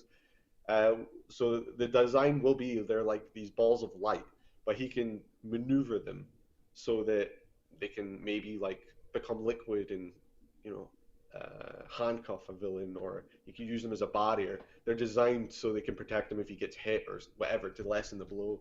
Basically, there's more story with that, but that'll lead into two characters down the line. I'll come back to Godly. Yeah. So let's get back to some of the questions. Will the story touch on modern day topics? Yes, absolutely. But not again, like, so I'm really hesitant to say that because again, with comic books nowadays, the biggest problem is tick boxing. Like definitely they definitely look at stories and they go, how can we, get these people reading comic books, and how can we get those people reading comic books? And they go, okay, we'll make Snowflake and Stay Space. Yeah, I had to say that. It's awful. Yeah. But yeah, but with us, yeah, there will be modern day topics coming up, definitely. But I wouldn't write a story I felt that I couldn't do justice, or I would set up a story that maybe someone else could do justice with, But I definitely, from my experiences of certain topics, they will be coming up, and there will be some sort of commentary, but not one that again is forced. If I'm in the character's shoes and I feel like this topic should come up, then it'll come up. If a topic never comes up, it won't ever come up. So we'll just see. Obviously, a lot's going on in the world right now, and these characters are obviously in a bit more of a negative place. So I don't want them to be like miserable to read. This first season will probably be a bit darker. It will be really hard on them. But the idea of the whole thing is hope that you can overcome and kind of get to that place that everyone wants to be, or as close as possible, because no one's perfect. So yeah, like there will be modern day topics. Maybe sometimes more personal to everyday people, maybe sometimes on a more political scale. But we'll get, as I say, only if the story needs it. And there is definitely some now in the story, in the first season, that come up. Then there's a question from CG again. Fiction and superhero fiction in particular have many tropes and cliches. Which have you, if any, actively avoided or embraced? A lot. As someone that absolutely loves comic books, my God, they do my head in sometimes. Like sometimes I read a comic book and I'm just like, it's just so done. Or it's like, I feel like if a good metaphor for comic books nowadays, especially for a certain company, is that it's like, let's throw everything at the wall and see what sticks. And it's every trope imaginable, or every character imaginable. And we're so lost in all these tropes and characters and stories that nothing's really shining anymore, nothing's really coming out of that shadow. So I think, in general, the comic book world needs to take a step back and go, yeah, why were comic books so good? Why are all these movies being made about these characters now? And that's really, like, I still love classic superhero storytelling. So as I say, in this series, there will be huge superhero moments. There will be huge cataclysmic, or maybe not world-ending yet, but there will be big fights. There will be big slugging wars. But that's really the only trope. It'll be to like throwbacks to classics, not so much to be like, yeah, I want to do this. I really want to stay away from what a lot of comic books do nowadays, and again, try write something personal. Yeah, I think what I really like about your idea of the book is, like, when we talk about the book, it sounds like you're trying something very different. But if you look at the book, it's a regular team book. Like the powers is like the regular powers. You have the powerhouse, you have the speedster. Yeah. Like they're all there, but it's not about, like, when you think about it, I see a lot of writers that try to produce new characters and they stray away from the archetypes, but the archetype is important. You need it because we all can relate to the archetype. So you need those, but you have to, like, the fundamentals have to be right. And this is where I see a lot of people, they struggle. They don't have a real fundamental thing, but they have the archetype covered. It's like, if you think about, let's take The Boys. Homelander is like the perfect archetype. He's like Superman. Like he's basically Superman. But the underlying structure of the character is so different, but it's still so good working that it's a great idea. Like the whole thing just works how it is. And if you think about it, like, it doesn't even make sense in the first place. If you see how he acts, you would always think to yourself, oh, why isn't he eradicating half of the population because they're not respecting him? But if you think longer about it, like, it makes sense why he isn't doing it. And this is like what I think is great writing, and this is something I see in this book as well. So that's why I love it. So, yeah, like the thing is that's the thing, you know. Yeah, I agree. In regards to The Boys, and you see these characters kind of how they do things, you know, especially Homelander. Like, he's an archetype, you know. I Archetypes are important. They are good starting, and I feel like, again, a lot of comic books have forgotten that. That's a really good place to start. And I think that this, like, I have to thank Christian. Like, I love having this opportunity to actually write a comic book. It's ace. This could be the only comic book I ever write. If it is, by God, am I going to say something about it? You know? And this is basically me trying to say to comic books, wake the hell up. You know, like, you've got all these storytelling capabilities, and you're not doing anything with them. You know? And that's why I want it to be like, feel like a classic comic book. There's nothing wrong with classic comic books. We don't need to change the whole structure and make them readable or get new readers or old readers. But let's use the tools we have. And yeah, like, this is this is me. I mean, yeah, hopefully it's successful, but this is me trying to say, like, let's wake up. You know, let's think about these things again. But yeah. So next question from Flamers again. Imagine if a famous producer would step up to you. Would you rather produce a TV series or a movie series for your project? So, I mean, hopefully I would have a say into it, but I'm just saying my idea. So I would say, like my real idea, if I read it, I would say both. And seriously both, because I think the main story arc would be great for a movie, and there's so much structure that you can split out a few TV shows out of it. Like, we spoke, I think yesterday or the day before, I can't even imagine because I slept not much the last few days. But there was even the idea that at some point another writer could come in, and another, like, artist, like another creative team could step in and could produce something in this world, because there's so much structure already. Like, the world building is crazy. Like, in that short amount of time, what we already have is like, whoa, like, there's enough, like there's no reason why you couldn't have a single issue, not single issue, a book series about one of those characters. Every one of those characters has enough groundwork done that you can make a whole series out of it. And this is so awesome. So that's why I think you could have movies and TV shows together, it would work. Even if it copies the Marvel Cinematic Universe a bit, because that's like kind of what they're doing right now. Yeah. The thing is again, like, just to comment on what you just said, yeah, like, absolutely. One of the goals of this is, you know, me and Christian are doing this because we enjoy it, and we want to have a say, and we want to have fun. And, you know, I really would like to open. I feel like comic book writing and artistry is kind of almost a closed community. It's such a battle, especially if you don't live in America. It's just an appalling battle to try and break into. So if my characters, if anyone wanted to write them and they had good stories, then go ahead. You know, like, let's open it up again. Let's get, like, Christian gave me this opportunity to write something. So, like, yeah, in my head, it's like, let's give other people opportunities to tell their stories that never get the chance to because of circumstance or life or whatever, just like the characters themselves. You know, that would be the dream, is to get other people involved, get this up and running, especially in Europe, because, you know, me and Christian be talking, but Europe can be quite a hard place for comic books. You know, it's all in America, and it's all these big companies are in America.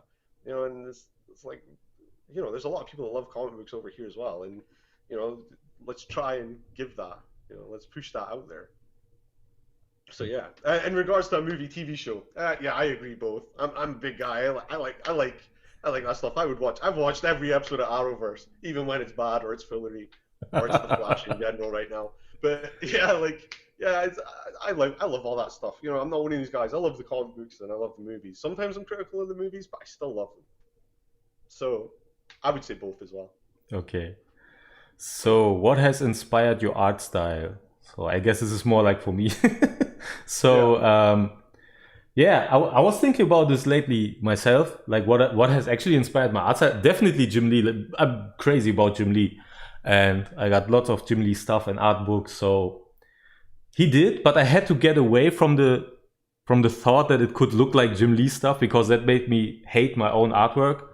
And this is something I realized when I was drawing these characters was, okay, this is all mine, and it was way easier to draw them.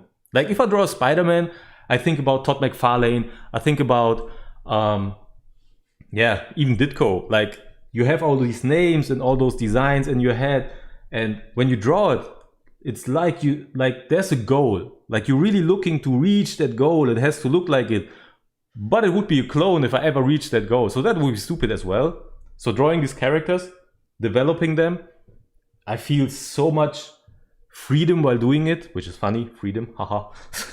So yeah, this is awesome. So my art style is definitely influenced by Jim Lee and all the 90s comics, sure.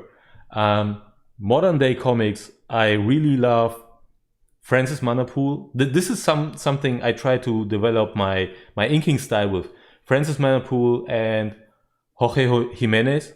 So he's actually having a panel here at CCXP. So if you That's can awesome. watch it, and I don't know, I can't access the website, so I don't know. But if you can watch it, it would be really great. Jimenez, like awesome what he Who did does. that cover?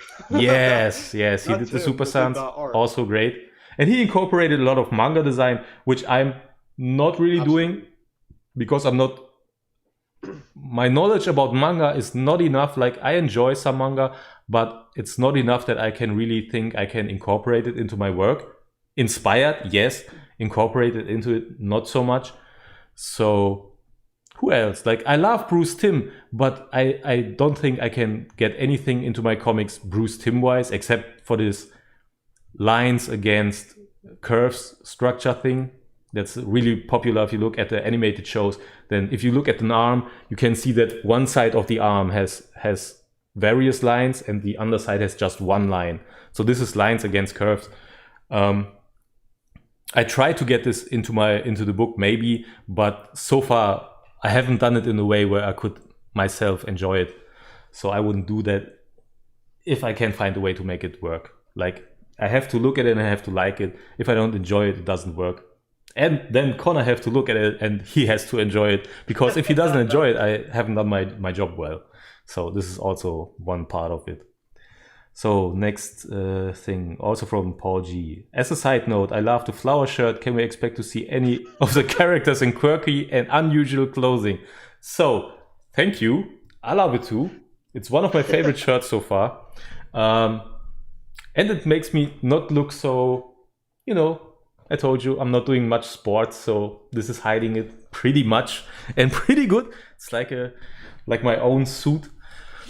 No, do we see character in quirky, unusual clothing? I I definitely really, think. yeah, I was going to definitely. say. I definitely think Godly. I think Godly will Yeah, definitely yeah. wear some pretty. And I will also look. I worked as a photographer, so I was always looking at styles and what's modern. And I think this is really really important to incorporate modern styles and looks into the books, because there's nothing more boring to have a character wearing something that is just straight up, like if I can draw it from my mind right away, most of the time it will be boring. So I will have to look at real life clothing and how people wear it nowadays, and have this in the book as well. So I think this is very important. So it makes the whole book more alive. So definitely we will see quirky stuff and interesting stuff. Like maybe I get this shirt into it. I feel like maybe at some point someone will wear this shirt. You set him off. He will definitely get that in there sometime. Yeah. So the superhero who has super speed, is his worst enemy asthma? Yeah, you could say so. I Yeah. guess. Yeah, I mean, the thing is the interesting thing about Hytale is that his enemy, as in like his like if they've all got something going on, we don't necessarily know what his is. But he definitely has something going on. He just can't tell you what it is because it's baked into the character and the secret. But in regards to that power weakness, absolutely. I mean, you'll definitely see it. It's difficult for him, and asthma definitely could affect him. But that's again, you'll read that. That's all in there. That's not something. CG just commented, nah, merchandise, it's big tobacco. Yeah, it's definitely a problem. So Flamemaster says, in a perfect scenario where your project would have maximum of success, what would be your go-to personal merchandise? Clothes, board games, food, cups, or something else? Oh man, all of it. Yeah, I mean, If it's successful, I would milk the cow. I'm 100% sure. Like, okay, I can explain it. I think if you have money, you can do good. So if I have a way to make money in a good way, like I wouldn't do crazy stuff. Like, not like, I really don't like this idea. So buy 100 comics, get one special edition comic. Because I think the real fans, like most of the time, real fans, they don't have like this big of a pocket. Like comic fans, you have art collectors, and they are as much as a fan as everybody else, but it's just a tiny fraction of it. And I don't like to have them like have only those people get the good stuff. So this is something I would always try to avoid. But yeah, of course, like if I can create clothes and board games, I love board games, and I know Connor loves board games. So yeah, there would be a board game for sure. Food cups, yeah, because they are easy to produce and people love it, like mugs and whatever. So this is easy. Really everything. I would make everything fans can enjoy. And if people don't enjoy it, you would just don't sell it, and it's easy. I mean, nobody has to buy anything. So this is why you can almost produce anything. Like even nowadays with all the print on demand stuff. Like if you look in the Redbubble store I put up, there's so much stuff, and it's always just the logo. I mean, I'll be totally honest, there's only the logo. If you don't like the logo, don't even look in the Redbubble store. It makes no sense. There's just the logo, and it's on 1,000 different products.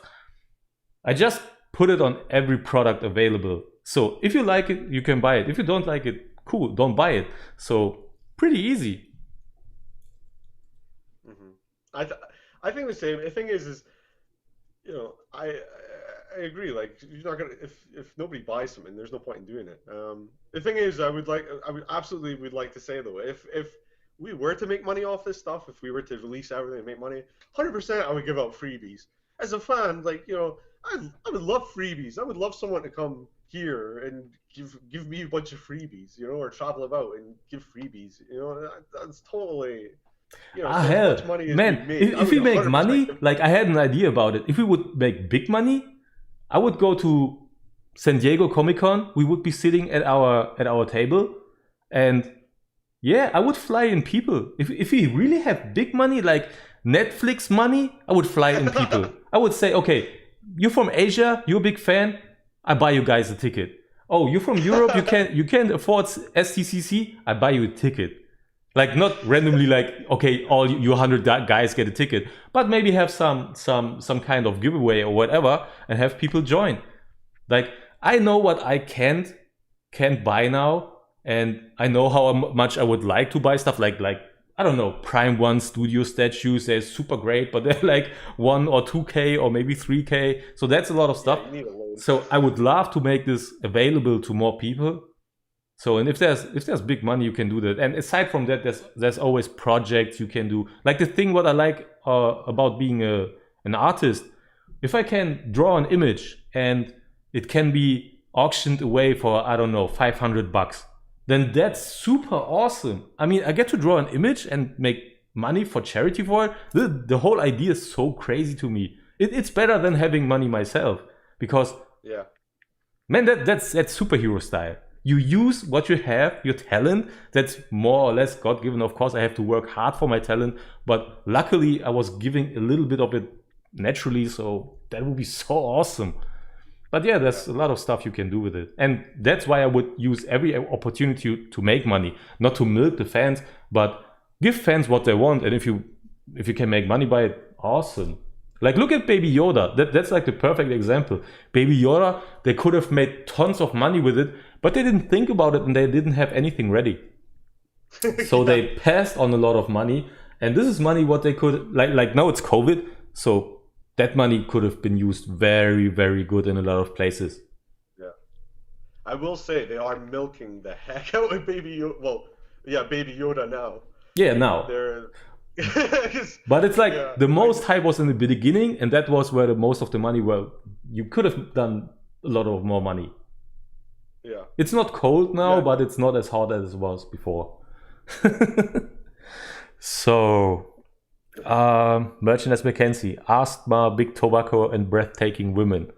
Yeah, breathtaking women. That could be actually a good joke in one issue. That would be great. You know you've made it when there's a 6 DOF Monopoly edition. Yes. That's the first one I would buy. Do either of you reflect your own personalities on the characters in this series? I don't know. I think a little bit, of course. Like I said, Amity, like his hair, it's definitely my hair. I'm not joking. I love my hair. I think it's a real plus on me. I mean, you may not believe it, but there's nothing in my hair. This is how I look like when I step out of the shower. They're running away from my face in a straight way. So I like it. So this is the way I think about Amity. He likes his hair, but just a hair thing. And I think in every character, if I find something that kind of fits what I'm like, then I will integrate it into the character. I think that the thing is as I say, I took Hiroka Anno's kind of route in designing the characters. They've all got, actually, I wouldn't say they all have. They've all got something. Most of them have got something that has come from me, but also other people. So I couldn't really say. I mean, I think Belligerence I absolutely adore, and you'll see why. But I think she's got a big part of me in her. But I designed the character so that hopefully everyone sees something of themselves in each character. You know, like, I use an example. I said this to Christian. When I read Spider-Man as a kid, when I read Peter Parker, he was going through so much stuff. And as a kid, I had no clue what any of that was. But I thought, wow, this is really interesting. I was like 9 when I started. And I was, you know, and every Spider-Man, he's going through like marital problems or, you know, problems with his job. I have no clue. I don't know what that's like. But then, you know, I become an adult and I read and I think back and I go, man, like I was a bit prepared because of all that stuff I read. You know, like it really did show me, not the way, but it definitely prepared me a little bit because I was slightly aware of what I was going to be dealing with.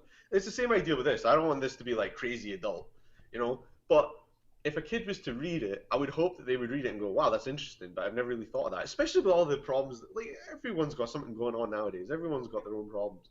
And so I would hope that a kid who has not reached that level of having their own problems yet reads it, sees all the characters and goes, wow, that's really interesting. And when they're older, they can go, like I did with Peter, they can go, oh man, like this character handled this in a certain way. And, you know, like that's maybe how I should think about it or try and deal with it or use that.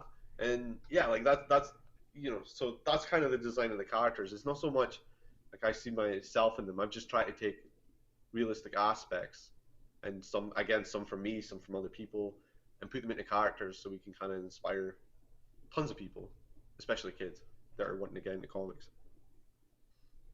Yeah. So I think that there's much more questions, but we should keep covering the characters so that we get through the characters at least. So, well, but we will go back to the questions. So we talk about the character, then I will go back to some of the questions in chat and vice versa. Cool. So we got 2 characters left. The next character is called Clairvoyant. Her normal name is Rebecca Cooper. Yeah, that's a girl in the middle. Yeah. She's pretty much easy to see. So she's her ability is telekinesis, but I use this metaphor and I find it funny. So her abilities, they're really strong, like really, really strong. But it's like a tap. If the tap is off, then nothing's happening. But everyone's been in a situation where they've went to a bathroom, they've turned on the tap, and it just came out like it's just shot out because they have no idea the pressure, and they've made a mess themselves. That's kind of how I describe her. When her powers are off, it's absolutely fine. She has no problems. But when the powers are on, even just slightly, it could absolutely just explode. So she has this tech. She has this vest, basically, that has these inhibitors on it that basically they put a level onto her abilities. So if she's ever in a dire straits, she can lift the inhibitors and she becomes like, yeah, all powerful. But the problem is she can't control it. She'll like pass out, or maybe it's just too much, or maybe it becomes like a megaton bomb. It just depends. Um, but the cool thing about her and she has a family, so she's got a wife and she's got a kid. She loves them a lot, and her fear is like hurting her family. She's looking for control. If she has no control in one of the biggest aspects of her life, then how can she control her life? And the thing is although her powers are off, if she's emotionally unstable for just a wee bit, you never know. The tap could just go on. So, I mean, when we meet her, if I'm being honest, this is probably the biggest thing I would tell you about any of the characters that kind of gives you an indication. She wears her vest a lot. She doesn't tend to take it off because she's really scared, like to the point where she's sleeping with it on. Because as much as like she at the end of the day, when she's done with her business as a superhero, she goes home and sees her family, and she sees her son, and she sees her wife, and like she doesn't want to hurt them. So yeah, this whole idea of this vest is baked in, and again, her journey to overcoming is all about her own, not controlling her emotions. I mean, you absolutely shouldn't control your emotions, but just the fear of herself, the fear of thinking about all of her actions. We all get really scared of our actions. We all lie in bed and go, should we have done that? Should we have done this? She's the same, because if in a fight she maybe lifts the inhibitor and does something that doesn't work out, or she'll think about that all night because that was a moment where she did not control the situation. So yeah, she's pretty cool as well. Story wise, yeah, she like that again. That's all baked in. Again, it's a journey. So the hopeful aspect of it is if she can overcome that, or if she can even try to. Uh, but her family will play a huge part in that story. I also felt like she's balancing out belligerence pretty well, Yeah, because she's way more outgoing. She can be like a mentor, so that's really dope about because her. that's the thing. Because she's seeking control. She's seeking to be able to control other aspects of her life because she can't control her abilities. But not in like a military way. Like just in like I need to get a hold of myself. I need to, not like she micro analyzes everything because she wants to be perfect. She wants to be better. She wants to develop and be the best person she can be. But I mean, at the heart of it, how can you do that if every day you're scared of yourself, or you're constantly second guessing yourself, Yeah. which most people do. Everyone has the potential to be great. It just often nowadays, especially with everything going on, we constantly second guess ourselves and are unsure on what path we should go. And that's what clairvoyant is all over. It's like the name references like all seeing, and that's what she wants to be, but can she? Can she be all seeing if she can't get past what's at her own doorstep? So yeah. So okay, we should continue with erudition, like the last one. So the erudition is probably the most interesting character here because he was originally the main character and he isn't anymore. It's more of an ensemble piece. Like everyone's got a piece to say. But erudition is he's the oldest of the group. He's 65. All right, he's around 65. He actually was a part of the previous Unity squad, and he is passed. He's went over to the next group. So he's a fair age. I forgot. You need to point to him. I say you need to point to him. No, I mean he's the last have you got him? Okay. Yeah. So he's like an old school hero. As I say, the Unity squad, they all got old, so they're all classic style. Definitely in the design, which we spoke about, like that was a big part that played in that. Erudition's interesting though. Actually, I should have said his name is Frank Fraser. That's his alter ego name. So the other characters don't necessarily dislike him, but he's got an old way of thinking, and he's got like he lives to be a hero. That is everything he wants to be. And the problem is he sacrificed everything else in his life to be a hero, and so he takes this really seriously.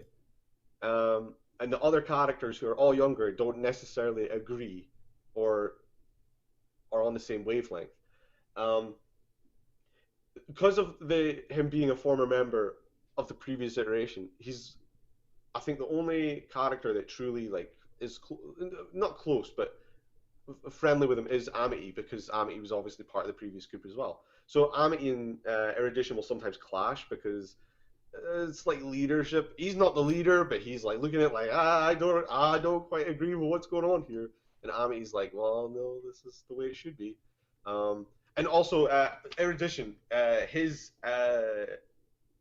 ability, he doesn't actually have an ability because he's from an old school group of heroes. He's just got his brains. He's just smart. So he's like a scientist. So he makes tech and stuff. And this is the point is, all the characters we've mentioned all have something. So Godley's Balls of Light, Amity's like his elbow pads that help him control his strength. Belligerence's wrist panel that helps her control her abilities. Clairvoyance inhibitors, all designed by Erudition. He's managed to figure out all these ways in which these characters can aid their abilities to become heroes. And although he's done all that, they might not necessarily agree with him, and they definitely clash. Of all of them, the ones that will definitely clash most is Godley and Erudition, because Godley is, I wouldn't say a superficial hero, but he believes in like the limelight, and that's not what Erudition is about. And also, underneath the layer of it, Godley, all he can do is fly. His balls of light are made by Erudition, so he really wouldn't be able to be on this field without Erudition. He hates that. He really hates that. You know, it's like a form of jealousy. He can't handle that. He tends to forget about it. He tries to forget about it so it doesn't eat him. But yeah, and Erudition is probably, he was the main character for a reason. He was the main character for a reason. He and Amity are going to be the biggest characters in this season, at least. Erudition has a huge role to play. He will come up, and this villain will not be spoken about this stream or in any. You're going to have to read it. Erudition is going to come up against a villain that will change everything. It will change his outlook. It will change his opinions on everything. It's going to lead to some crazy stuff. Definitely towards the end of season 1. And yeah, this villain is so huge to him. It's insane. And yeah, like the whole story was going to be about Erudition, and again, this was going to be his overcoming this villain. But it's becoming an ensemble piece, and it's just a part of the puzzle now. They're all going to have a part to play in this story, but this specific story is going to be a huge one for Erudition, and it's going to lead to some crazy, interesting stories. I am really excited to hopefully see where this goes and write what I've thought up in my head about Erudition. He's a great character. He's really great. I really love him. You could talk about the design now, because the design is very much inspired by the character. Yeah, that definitely. Like because he used so many gadgets, there were many ideas how I should design him. Like the first one was actually this one. I imagined him like having a suit in his free time. He would be like a James Bond guy having a suit.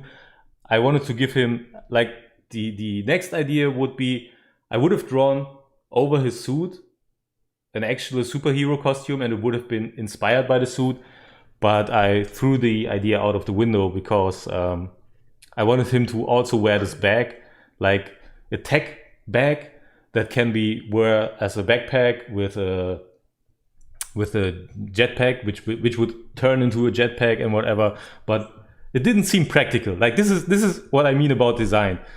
I had this idea, I draw it, and then I was, oh man, if he would have to carry this bag all around, and if you want to get him out of the game, you just take his bag away. So that would be too much, because it's not like Batman. If you can take Batman all the way off his tech, he's still a great martial arts fighter. He still got his smart and he's strong and whatever. But this guy, he's old, so he can't fight like hell anymore. I mean, he might be strong in the head, but yeah, he's not strong, like physically strong.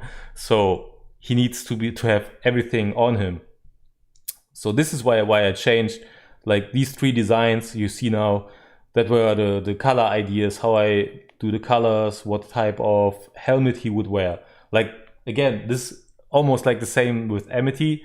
I thought at one point he would need a helmet, because if he takes a beating, if you're older, you will need at least a helmet on, or the possibility to have a helmet on.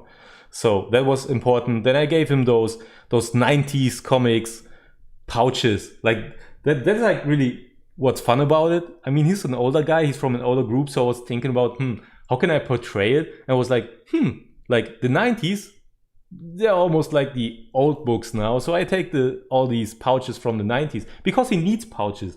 With all these technical gadgets he has, he needs somewhere to place them. So that was a great idea. You can still see that the design of the costume is kind of like a suit, especially the front part. It has the same forms like a suit. And that was pretty nice. And on his wrist, there's the plain metal that will help him like create a force field shield. That's what it can be used for. And on the other hand, he has something that can turn into a weapon. So I don't know what the story will bring in time, but maybe we can have him wield a sword at one point. Because even if it's an energy sword, but I think it would be so cool. Like his helmet, I don't know if you can make it out in the picture, but his helmet is a little bit like a Celtic helmet, a little bit like Thor's helm, that has this wing-like structure on the side. So having an energy shield and an energy sword would be so epic. I mean, it would just look great. So that would be fun to draw. And yeah, as you can, like, basically I needed to draw some pouches where he can put everything in. And the helmet also, he has this visor above the face. So there he can have something like a Tony Stark hat, like where he can see all the scanners and whatnot. So that would help a lot. And again, like, that's what I do all the time. Think about what is the practical way to give him access to all his powers or abilities or whatever. So this seemed to make a lot of sense. Like his boots, they're really like the old school superhero metal boots, and they will have engines in them so he can fly. That like you see in the image, like that's exactly what he's doing. He's just flying. So yeah, that's design wise. I just want to say that I absolutely love his design. If I'm honest, like I did this thing where I messaged Christian and I didn't know he had designed them yet, and I was like, you know what, I have an idea. And I'm if I remember rightly, I said I'm seeing like the Rocketeer, because I bloody love the Rocketeer. It's such an underrated character, and you know I bloody love him. And I saw it, and then Christian was like, oh, I've actually already designed him here, and I was like, oh, I'll shut up, because I really love the design. It was like, wow, you just hit the nail on the head, you know. And I don't know if you said, but there's like this square on his side. That's like supposed to reference like a handkerchief, like an old school. Like, that's awesome. Yeah. So classy, you know. And yeah, the design, the hit the nail on the head. It's amazing. Yeah, man, that day was rough. Like when I read your message, like think about Rocketeer, and I was like, oh damn it! I was almost finishing. I was drawing still, but almost finished. I was like, oh, that is way different. Whatever. I show him the design I have. Let's see where it goes. And yeah, Connor was really, really happy about the design. I was like, whew, okay, saved. Don't have to redo everything now. Yeah, and the thing is, it's funny because the backpack idea, because I don't think you didn't have the first issue when you did the backpack. So you did the backpack. I gave you the first issue. You read it and you were like, oh no, I'll change it. That's exactly. I was. That was the idea with the backpack. Reading the issue, and I was like, oh man, it doesn't work. But the thing is, as well, is that, like, see, with the backpack, it's such a cool idea. That could come into it, like, easily. Like, if I'm honest, I was looking at the questions there, and I see a lot of people talking about an anime beach episode, which could absolutely happen. You have to have one if you're inspiring an Yeah. You have to have a beach episode. erudition could take us back to the beach. That's how he protects himself. He'll have a gun for lying on the sand, but he'll also have a couple laser guns and some jetpack boots and stuff. You just never know. So yeah, absolutely. Yeah, so from the story wise, that's how I see him. Like he would be the guy who's really keen on being prepared all the time. Yeah. Because that's his experience talking. While the others may say, okay, I have a day off, he would still be prepared, for sure. Yeah.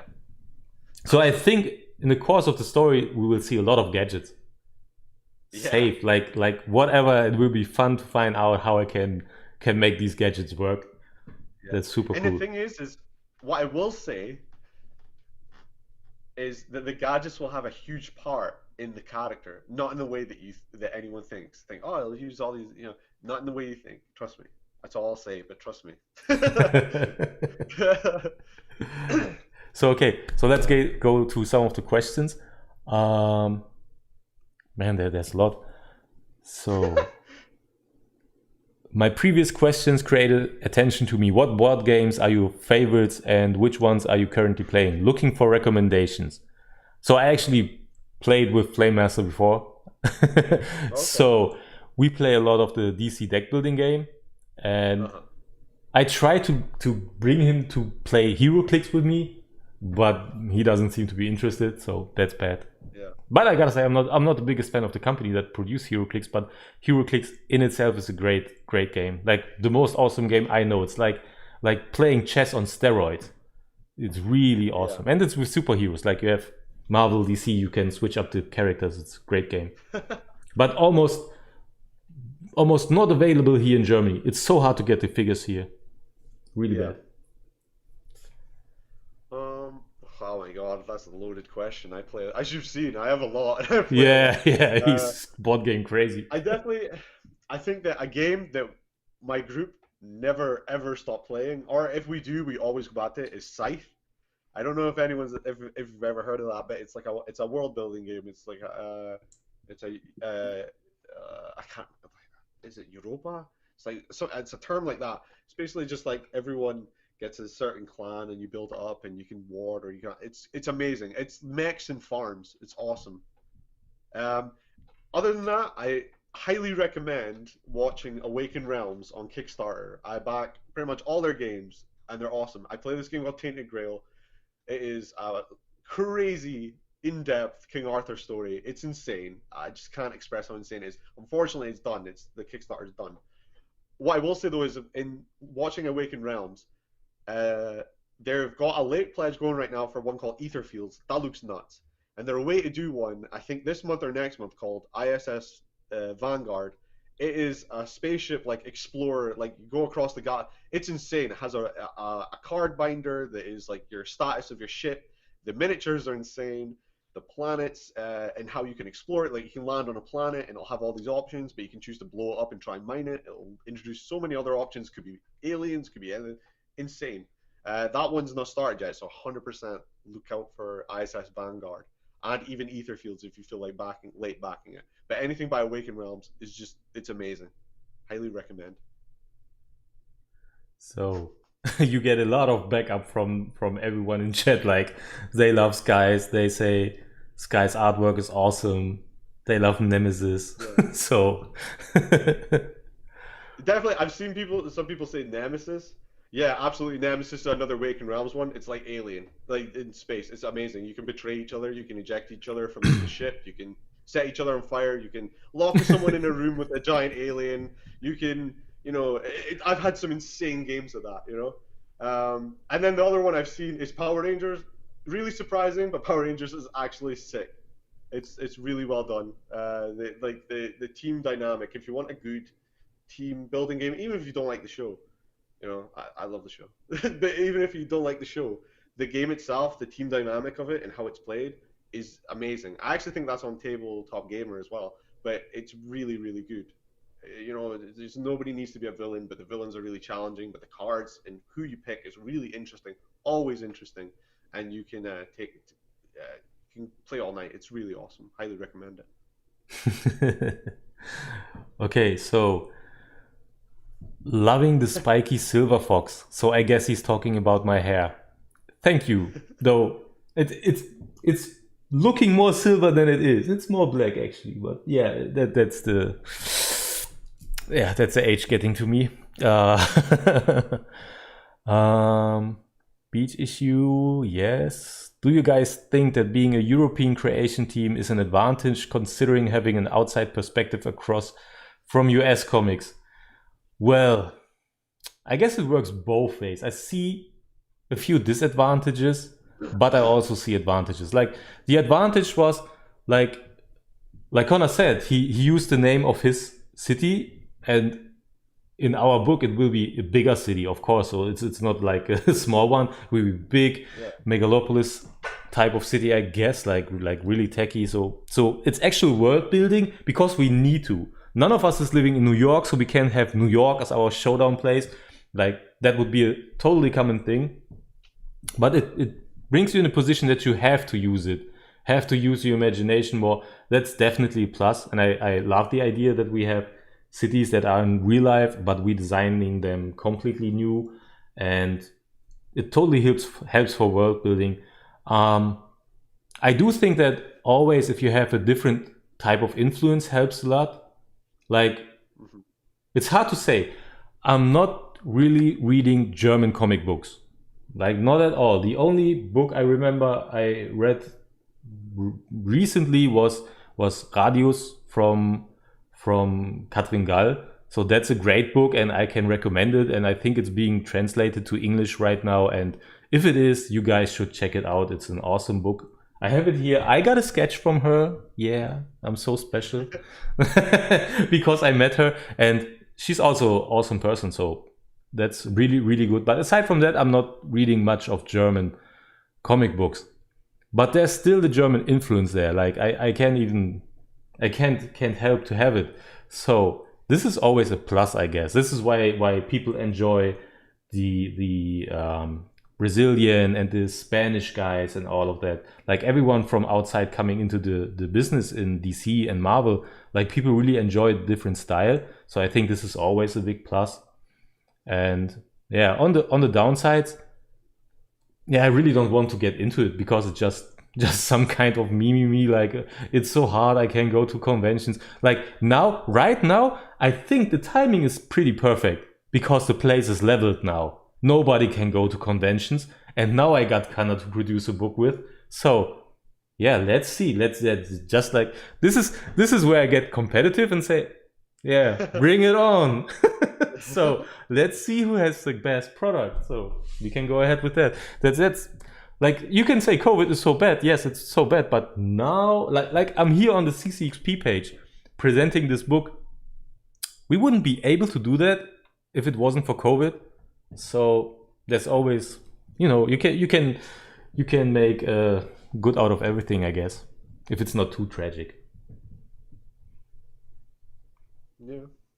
I mean, yeah, like if I'm honest, yeah, there's a lot of drawbacks, but I'm like if I'm being like I'm the sort of person that I don't like again like the book. There's drawbacks in everything, and as you say, yeah, there's huge advantages. I think it makes us really different, especially the fact that I'm in Scotland, he's in Germany, and we're doing this. Like that's awesome, and you know, like yeah, there's so many disadvantages to this. There's not a big scene over here, and there's not, but we use that to our advantage, so we make it our scene, or we try our best to, God damn it, But yeah, it's hard. I mean, like personally, I've always wrote scripts just in case. Like the day like Christian would message me, or like we'd work together. I always wrote scripts just in case anything ever came along. And if I'm being honest, yeah, I'm not someone that's been able to travel around to conventions. I don't have the time or the money. I would love to. It's just not possible a lot of the time because life gets in the way, or you've got to look after people around you, or you've got responsibilities. So yeah, and I agree with Christian. Like I would never have been able to do this if COVID hadn't happened. But now we have this leg up. I mean, what do we do with it? And that's exactly like what I was saying earlier in regards to opportunities. I just don't think there's enough opportunities for a lot of people out there that can't travel around conventions or, have life get in the way. But they, like me, they have a couple hours at the end of the night where they could write a script or write a couple pages. Those are the guys that I want to try and bring into the comic book world. They're the guys that deserve to be in the comic book world because I guarantee you they have damn good stories and they have good life experience and they've felt things like we have, and so yeah, like again, absolutely disadvantages, but we just make them our advantages. Simple as. Yeah. So, Paul G, I know I'm asking a lot of questions, but your serious symbol reminds me a lot of Star Trek. Can we expect a cool space episode? So let me just say this. I love Star Trek, so I love this comment. And you're just a freaking cool dude just for saying that. And yeah, so, but about the space episode, that is all Connor's thing. Yeah, I don't know. Well, we'll see. Definitely the first season there isn't one. And to be honest, I think if we did get one, it would probably be down the line, depending especially on like how many issues we would do and how many would be in each season and that. Because, 6 issues is awesome. That's a lot for like a first season, but in my head there's a lot of story to tell. There's not much time to go and do something like that right now. But again, if the characters or something happens that dictates them going to space, then heck yeah, they will go into space and it will be an awesome space adventure. Just like the anime inspired beach issue will be an awesome anime inspired beach issue. It'll have everything.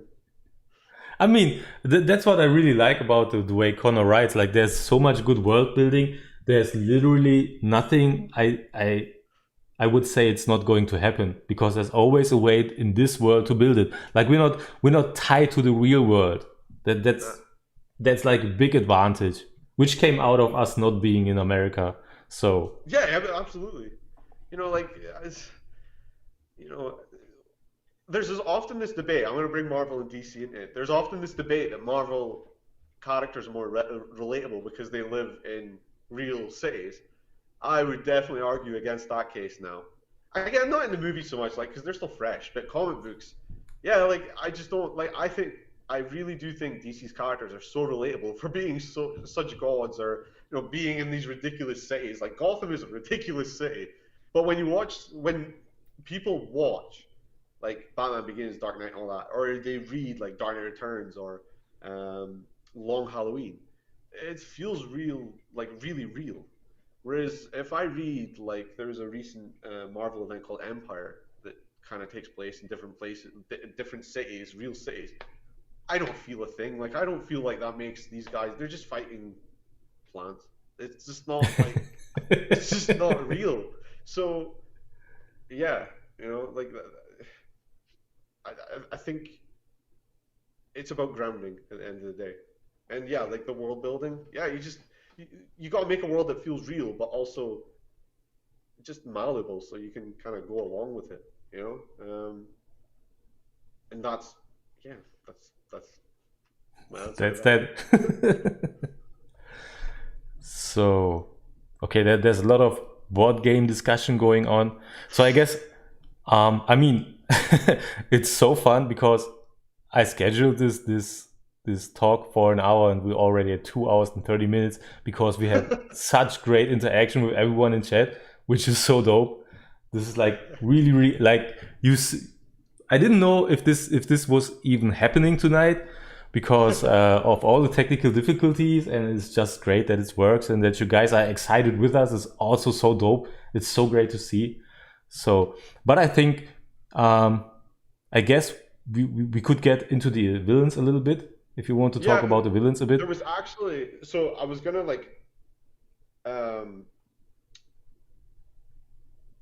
I was gonna get into like some background characters as well and stuff, because there is gonna be a couple. But so villain wise, the first villain I'll probably talk about is Carno. Carno will show up in the first issue, and he will be a villain that is throughout the whole season. And he is like a hired thug sort of thing, but he is a half man, half dinosaur. It's for a real world and real characters and stuff. We're not going to be afraid of doing some comic book stuff. And yeah, he's going to be a talkative dinosaur that will really, in the first issue, like, will definitely push the team. I mean, I'm not gonna lie, like they're gonna fight, and I think it's pretty awesome. You know, and the thing is that, to be honest, he's not too complex. I mean, we'll get into all that, but he has a. If I'm being honest, he has a thing with Amity. I mean, you have to read that to see what that thing is. But yeah, like he's got a cool style. He's quite talkative and like dinosaurs. So it's interesting. It'll be quite different. Gives Christian something fun to draw. Um, Going on to another villain, and this is actually the villain that the question related to earlier about being bigger than the team. So I'm going to tell you about this villain. He's going to be a big part of season 1 as well. I'm not going to tell you everything about him. I'm only going to tell you one aspect of his ability, right? He's called Illuminite, and I think the best metaphor for him would be a glow stick. Like, if you need to start a glow stick, you need to like snap it. So this guy has to break his bones, and when he breaks them, he starts glowing. Sounds mental. Also, like I can imagine you sitting there hearing that, going, "Well, that's weird, but how is that a villain?" And that's what I'm not going to tell you, because that's just one layer to him. I just want to tell you like how he's quite different, but the other aspects of him are definitely going to make him scarier. It's going to make him definitely a villain that's difficult, and he's got the reason he's doing what he does in this season will have an effect on probably every season. He's a big character. He's definitely like Carno might come in and out, but Illuminite is probably gonna be around quite a lot. But yeah, I can't wait to get into the nitty gritty of him. And yeah, like I love the idea of him. I actually had that idea for a hero story a while ago, because I thought, man, how do you make someone like that a hero? But then I was writing this story, and I was figuring out the plot and stuff, and then I was like, oh, remember that character I came up with? I was like, what if he was a villain? How could you make him scary? And that's why I'm telling you that basic, because that's what I had, and everything I came up with in regards to this story is what you'll have to read for. He's awesome. Yeah, I can tell. I know a little bit more about him, and it works. As strange as it sounds now, if you just hear that. But I can tell it really does work in the whole scheme of things. Yeah, it's worth it. And the dinosaur, man, I can't wait to have him ready. Like I was sketching a little bit, but not much so far. And I'm not even sure how it will look like in the end. I don't have I have a full image in my head right now, but yeah, that will be fun. And I mean, dinosaurs. What can go wrong? Like seriously, children love dinosaurs. Exactly. Adults love dinosaurs. Everyone loves dinosaurs. So we go with dinosaurs. Visually insane and a bit quirky. Yeah. So a blue-blooded lizard Dino Man as a villain. Illuminati, New World Order confirmed. Yeah, kinda. I could go. There's actually a couple characters I could go over just quickly, and I don't need to go in depth about them. They're just background characters. They will appear in the first issue, and they will probably be reoccurring as well. But they won't be. Obviously, they're not main characters, but they'll show up a bit. So the first one's Kate McHale. She's a reporter. She will be showing up quite a bit because of Godly. She will always be there recording, and Godly will always be there to give her the right answers and the right image, because he really freaking loves it. And she will show up a lot. To the degree, I don't know, but she'll definitely be incorporated into the idea of the image of the team. And something else I was developing, and it's part of this as well, is a group called the Unity Police. Basically, they're government funded, and we meet Special Agent Duncan Stuckman in the first issue. And the Unity Police are basically there to clean up around the group. So maybe there's like a fire, a couple of people are in danger. You don't need a big team for that. So the Unity Police will go and get them, Or, if there's a really big villain and they're struggling a bit, the Unity Police will come up and shore up everyone. But, like, for instance, Hightail, if he was a speedster, he could save everyone. But if the Unity Police are there, don't necessarily need Hightail to save. They can focus on the villain. So, yeah, that's another layer that I'm quite excited to go into. But yeah, those characters all show up the first issue. They'll all be quite reoccurring, especially Duncan Stuckman. I love that name because because he'll be because Ami's the leader. He'll be having a lot of discussions with Ami. So yeah, but that's basically the main players right now. That's basically all the characters introduced now. Okay. So Flamemeister says you guys should play pen and paper in the stream. I totally would watch it. I don't know. Maybe we can make it happen if there's a cool way to do it. I don't even know what that is. A pen and paper. What? Pen and paper games. Yeah, you know, like Dungeons and Dragons. Oh yeah, hell yeah. Oh, I've got so many people that would be desperate to do that. Yeah, we could get a group going to do that. Yeah, round one up. We'll do it. Yeah. I'm in. We might get some more comments with that now. I know there's a couple of people there that love that. Yeah.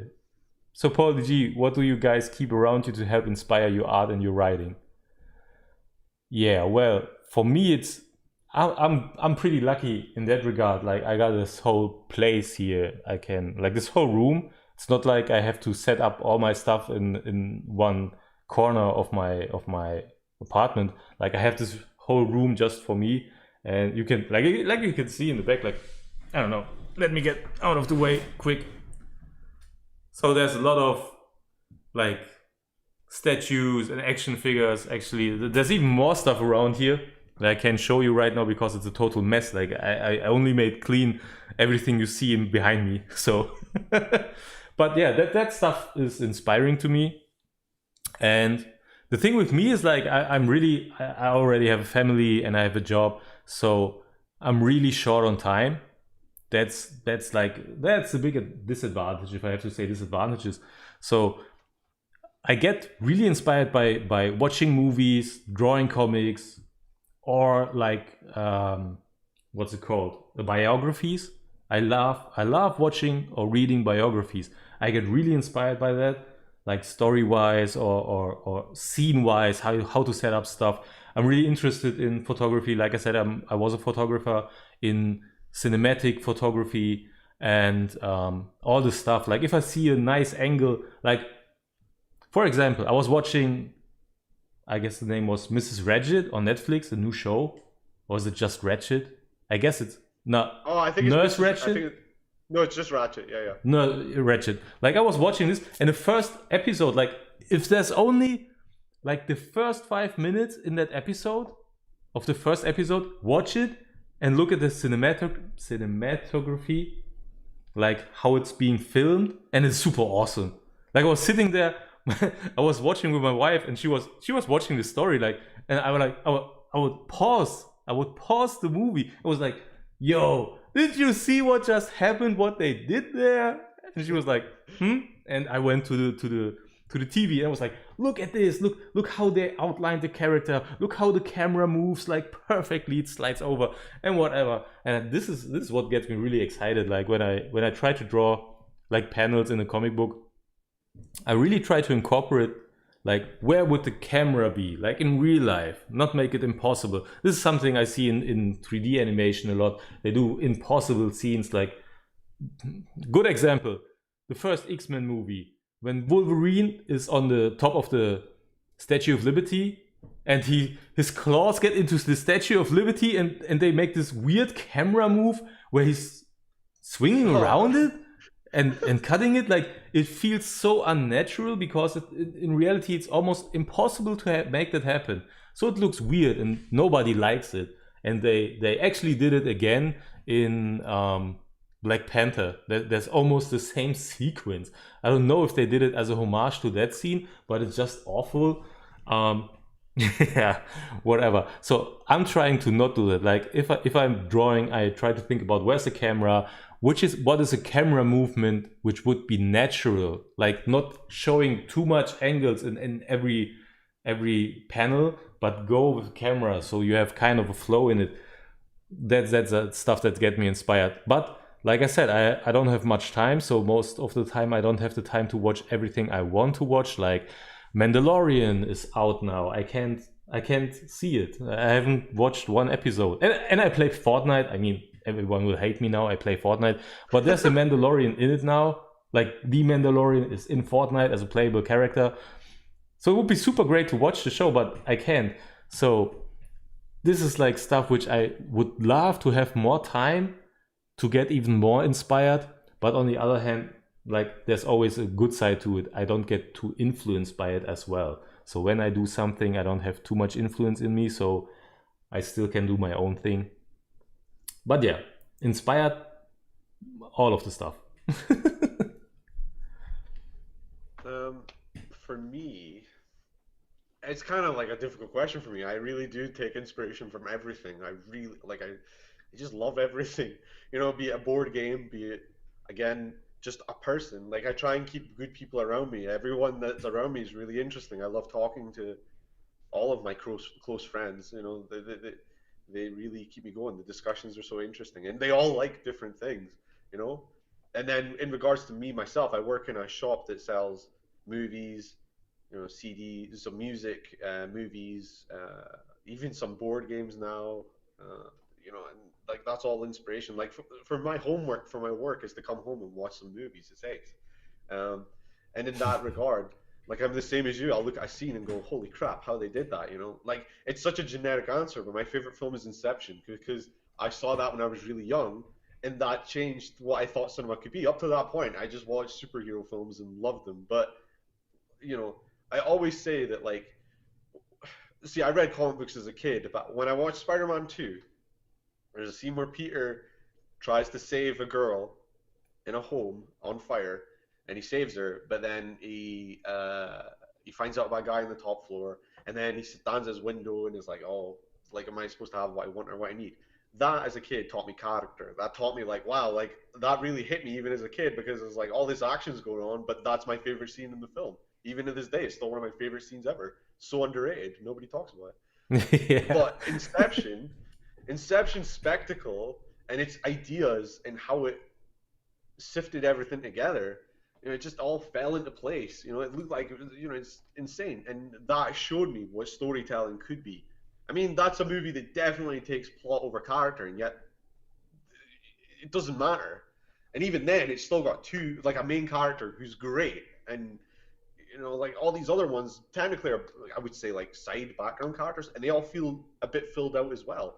It's so cool, and yeah, like that's definitely, you know, another inspiration. And as I said before, music, you know, I think NF the rapper, his music is sensational. I think Halsey's is sensational. I brought them up earlier, but NF's like lyrics are just insane. Um,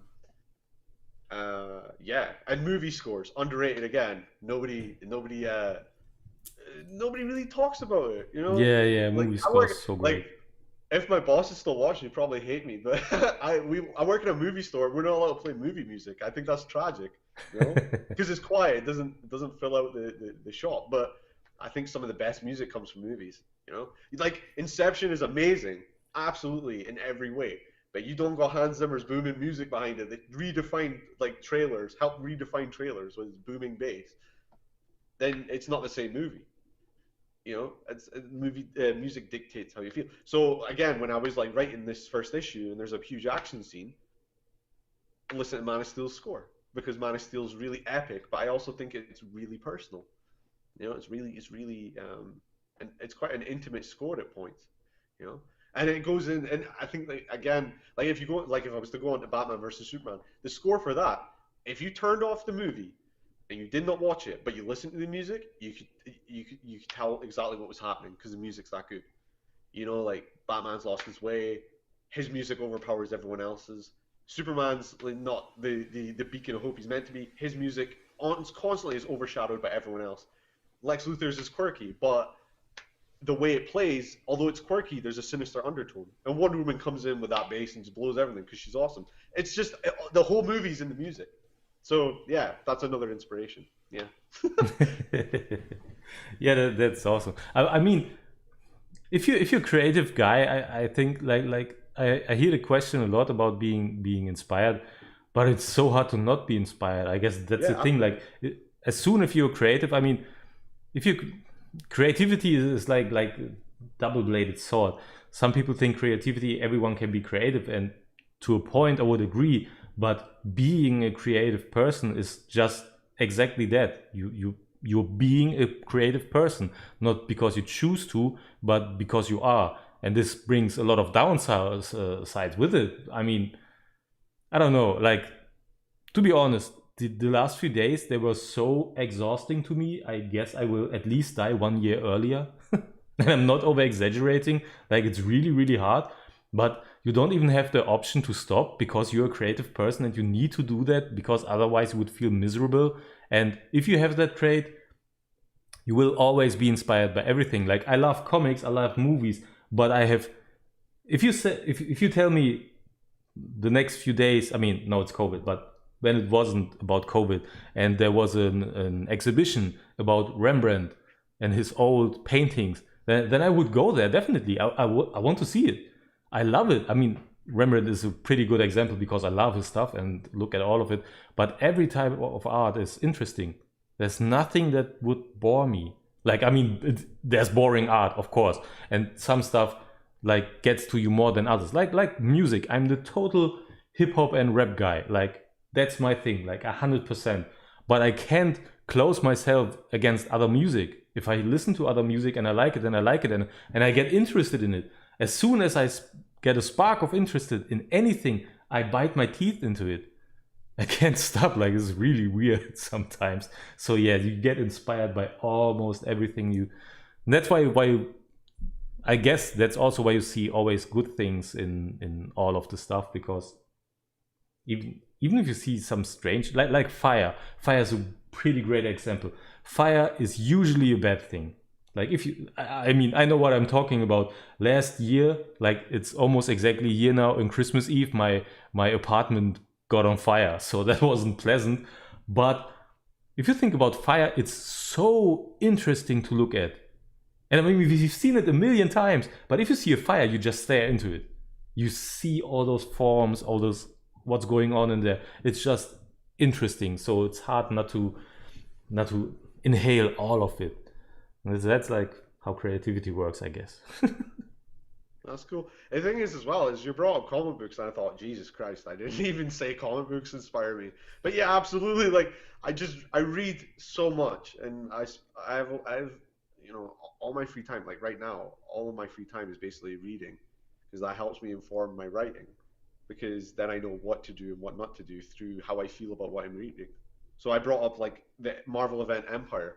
I thought that was like really trash, but when I read that, I go, okay, why did I feel like it was that? And then when I write, I'm like, okay, well, don't do that.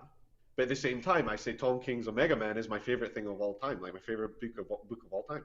So when I read that, I go, this is what I need to do.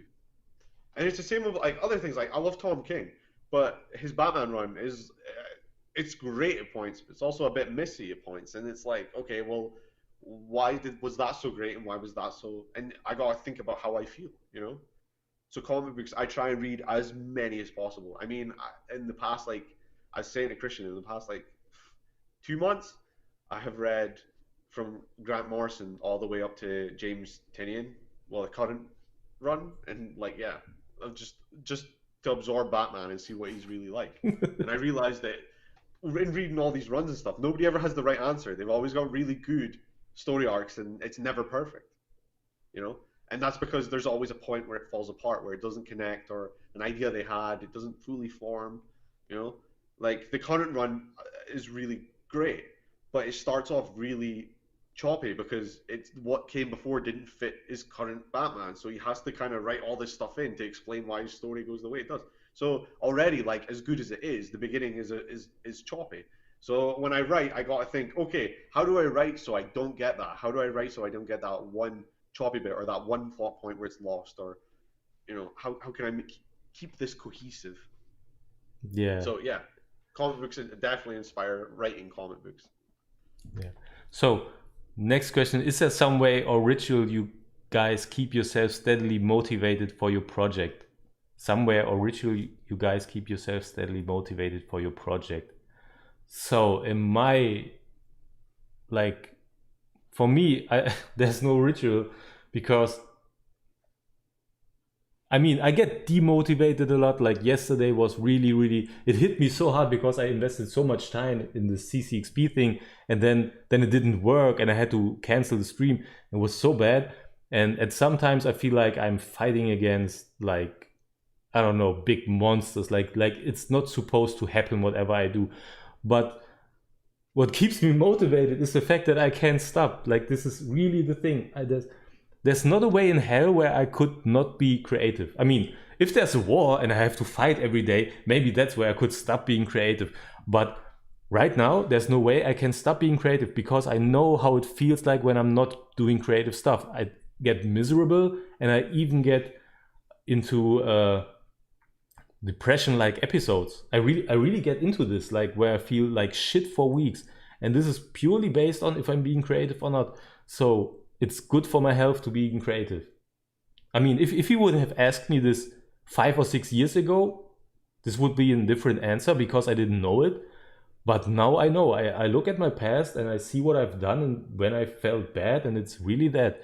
It's always if I don't get to do creative stuff, and it doesn't matter what I do. Like, I can draw, I can sculpt stuff with Sculpty, I can do photography. That doesn't matter. But if I don't get my creative energy out, I will feel like shit. I will feel like shit for weeks, and I get a feeling like the whole world is like shit, like it's not even worth living anymore at some point. It's really weird. It's weird that being creative stops that, because you would think there's something seriously wrong with you, but as soon as I start being creative, it's okay.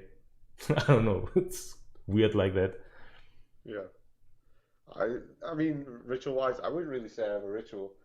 It's more like every free moment I have, I'll just think up stuff. So like the story for this, in regards to writing, it was easy because every moment I had when I was like, let's say walking to work, walking home from work, or you know, just or sitting at home alone, like I'm always thinking. I'm always like sitting watching something. I'm thinking.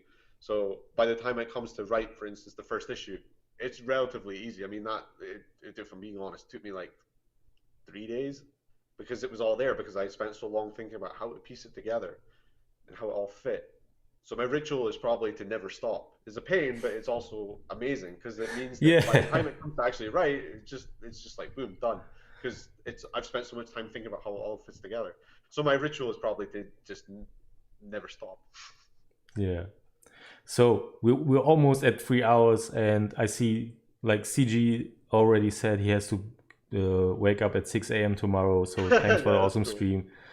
So yeah, I guess we should stop here today. Yeah, I mean, thank you guys. This is like 3 times the length that it was planned. So all yeah. because of you I guys really were so appreciate it. interactive. It was awesome. This was a great stream. Like, I had awesome and much fun. And one thing I need to say, like Connor said it a few times now, he's happy that I'm willing to work with him, but this is really a mutual thing. Like, I'm happy I found Connor because he's the writer I was looking for. We talked about if I would like to write. I would like to write stories, but at this point in my life, there's no way I can even start to write. And I wanted to have someone who brings something to the table, and he did deliver, and he could deliver something because he already did something. This is the big difference. Most people want to write stories, but they never write a story. They never sit down and write. He did. That what made the difference, and he's way better than I would ever expect. I'm blown away by all the Thank stuff. you. Like, we just told you a little bit. I know so much more, and I know this is going so well. Like, if you would tell me, do you have enough material for 100 issues? Yes. I would say yes. I know we can, like, easy. The amount of time he needed to put everything up, so great. So yeah, it's like a mutual thing. I thank you for giving me this great story I can work on and make this happen. That's all And right. we Thank will make this happen 100%, and we will you. Yeah, release it any way possible. yeah. And yeah, it will be a lot of Well, sweat and blood into it, and we will love it. well, I think it's probably a good point to before we close to say we're probably the first issue will probably be released about I would probably say about second quarter of 2021. Yeah. And the first issue we've discussed it will probably be released free, so everyone can read it because yeah, we just want to see what people think and if they're willing to follow it. So yeah, everyone will find a way for everyone to read it no matter what, and that beats the pirates. Yeah, but uh, yeah. but yeah, everyone will be able to read it. Definitely be free, and then I mean, like I really want to release this for free. I mean, the first issue at least. yeah, I don't say 100% for free because if tomorrow DC would say, guys, your stories is so great, it sounds like a great black label book, you can release it with us, then yeah, like food for thought. okay, we can release the first issue free then, but it would be hard to say no to that. Though I guess I would rather like Image more, so to keep the Yeah, rights on it, because I don't know, like DC, awesome, and I don't know what I would say if they would ever bring up the offer. But on the other hand, with DC, they would practically buy the IP of it, and yeah. this is such a great universe already. I don't know if it would be easy to just give it away. I mean, we would have to discuss it at least. So yeah, but but but in any other way, and even if a big publisher comes and asks for it, we will always ask that we can release the first issue for free. yeah, 100. and to be honest, regardless of uh, if it does call, we'll find a way for everyone to read it. We want people to read it. That's the point, Yeah. and we want people to read it because it's new and good, not because it's anything major. So we'll find a way for everyone to read it. Yep. 100%.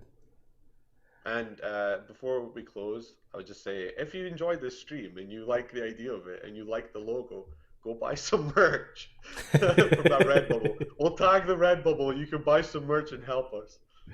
Yeah. That I would mean, definitely go a ways to helping us release the first issue free. yeah, for sure. That's true. So, and yeah, of course, the Redbubble store. I mean, as soon as we got more designs, even for I mean, especially for 6 Degrees of Freedom, then there will be more stuff. I would have had more stuff if we had more time, but like having the opportunity to be at CCXP came kind of out of nowhere. I mean, I applied for it. I didn't expect that it would work, and it worked out. And we just connected and started working together. And I was like, okay, look, we have this opportunity to make something here and use this. And yeah, that's how it started, and it turned into something big, and it's awesome. And yeah, that's it. So like we're at the 3 hour mark, almost perfectly 3 hours. It's 2 hours 59 minutes 40 seconds. So again, thank you to everyone who was watching. Yeah. Even more thanks, double thanks to the ones participating and talking with us in chat. Awesome, thank you. If you're on CCXP, go enjoy CCXP. I mean, they have so many great panels with other creatives. Watch it. I would love to. I can't. For some reason, I can't log in, so whatever. But yeah, that's it. And again, check out Gemin Collectibles on Facebook. It's a great group. It's where we met. So we kind of owe Gemin for making this possible, that we could connect this way. And yeah, follow us on I guess Instagram, Facebook, whatever. Follow us so you can hear when we have the first book ready, so you can read it and enjoy it and see the steps in between where everything is going. Would help us out a lot, and also you get a book for free. I mean, come on. Yeah, exactly. Exactly. You can see where it's going. So thanks everyone for being with us. Enjoy. I will be live streaming tomorrow again, before I forget. I will have 2 streams on CCXP tomorrow where I will draw. And if you're interested, you can join again. I would love to see you guys. If not, have a great weekend. Enjoy CCXP, and yeah, much love, much success, and much have a good life. I don't know. Yeah. Happiness. Yes, happiness. That was the word. I couldn't say You were happiness almost because close. I You were didn't so close remember to the being word. So happiness is the thing. Be happy, guys. Being happy Yeah. is so awesome. So thanks everyone, Thank you. and bye. See you later. Thank you, guys.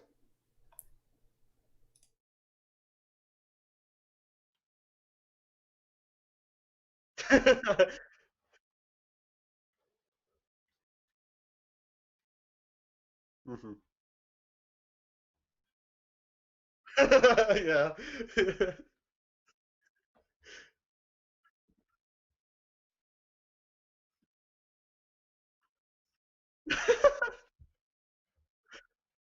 Yeah, we told. We spoke. Yeah, we spoke about everything we wanted to, and we got questions, and yeah, it's ace. Yeah, yeah. Ah, I see. Oh, I've just been messaged. They can still hear us.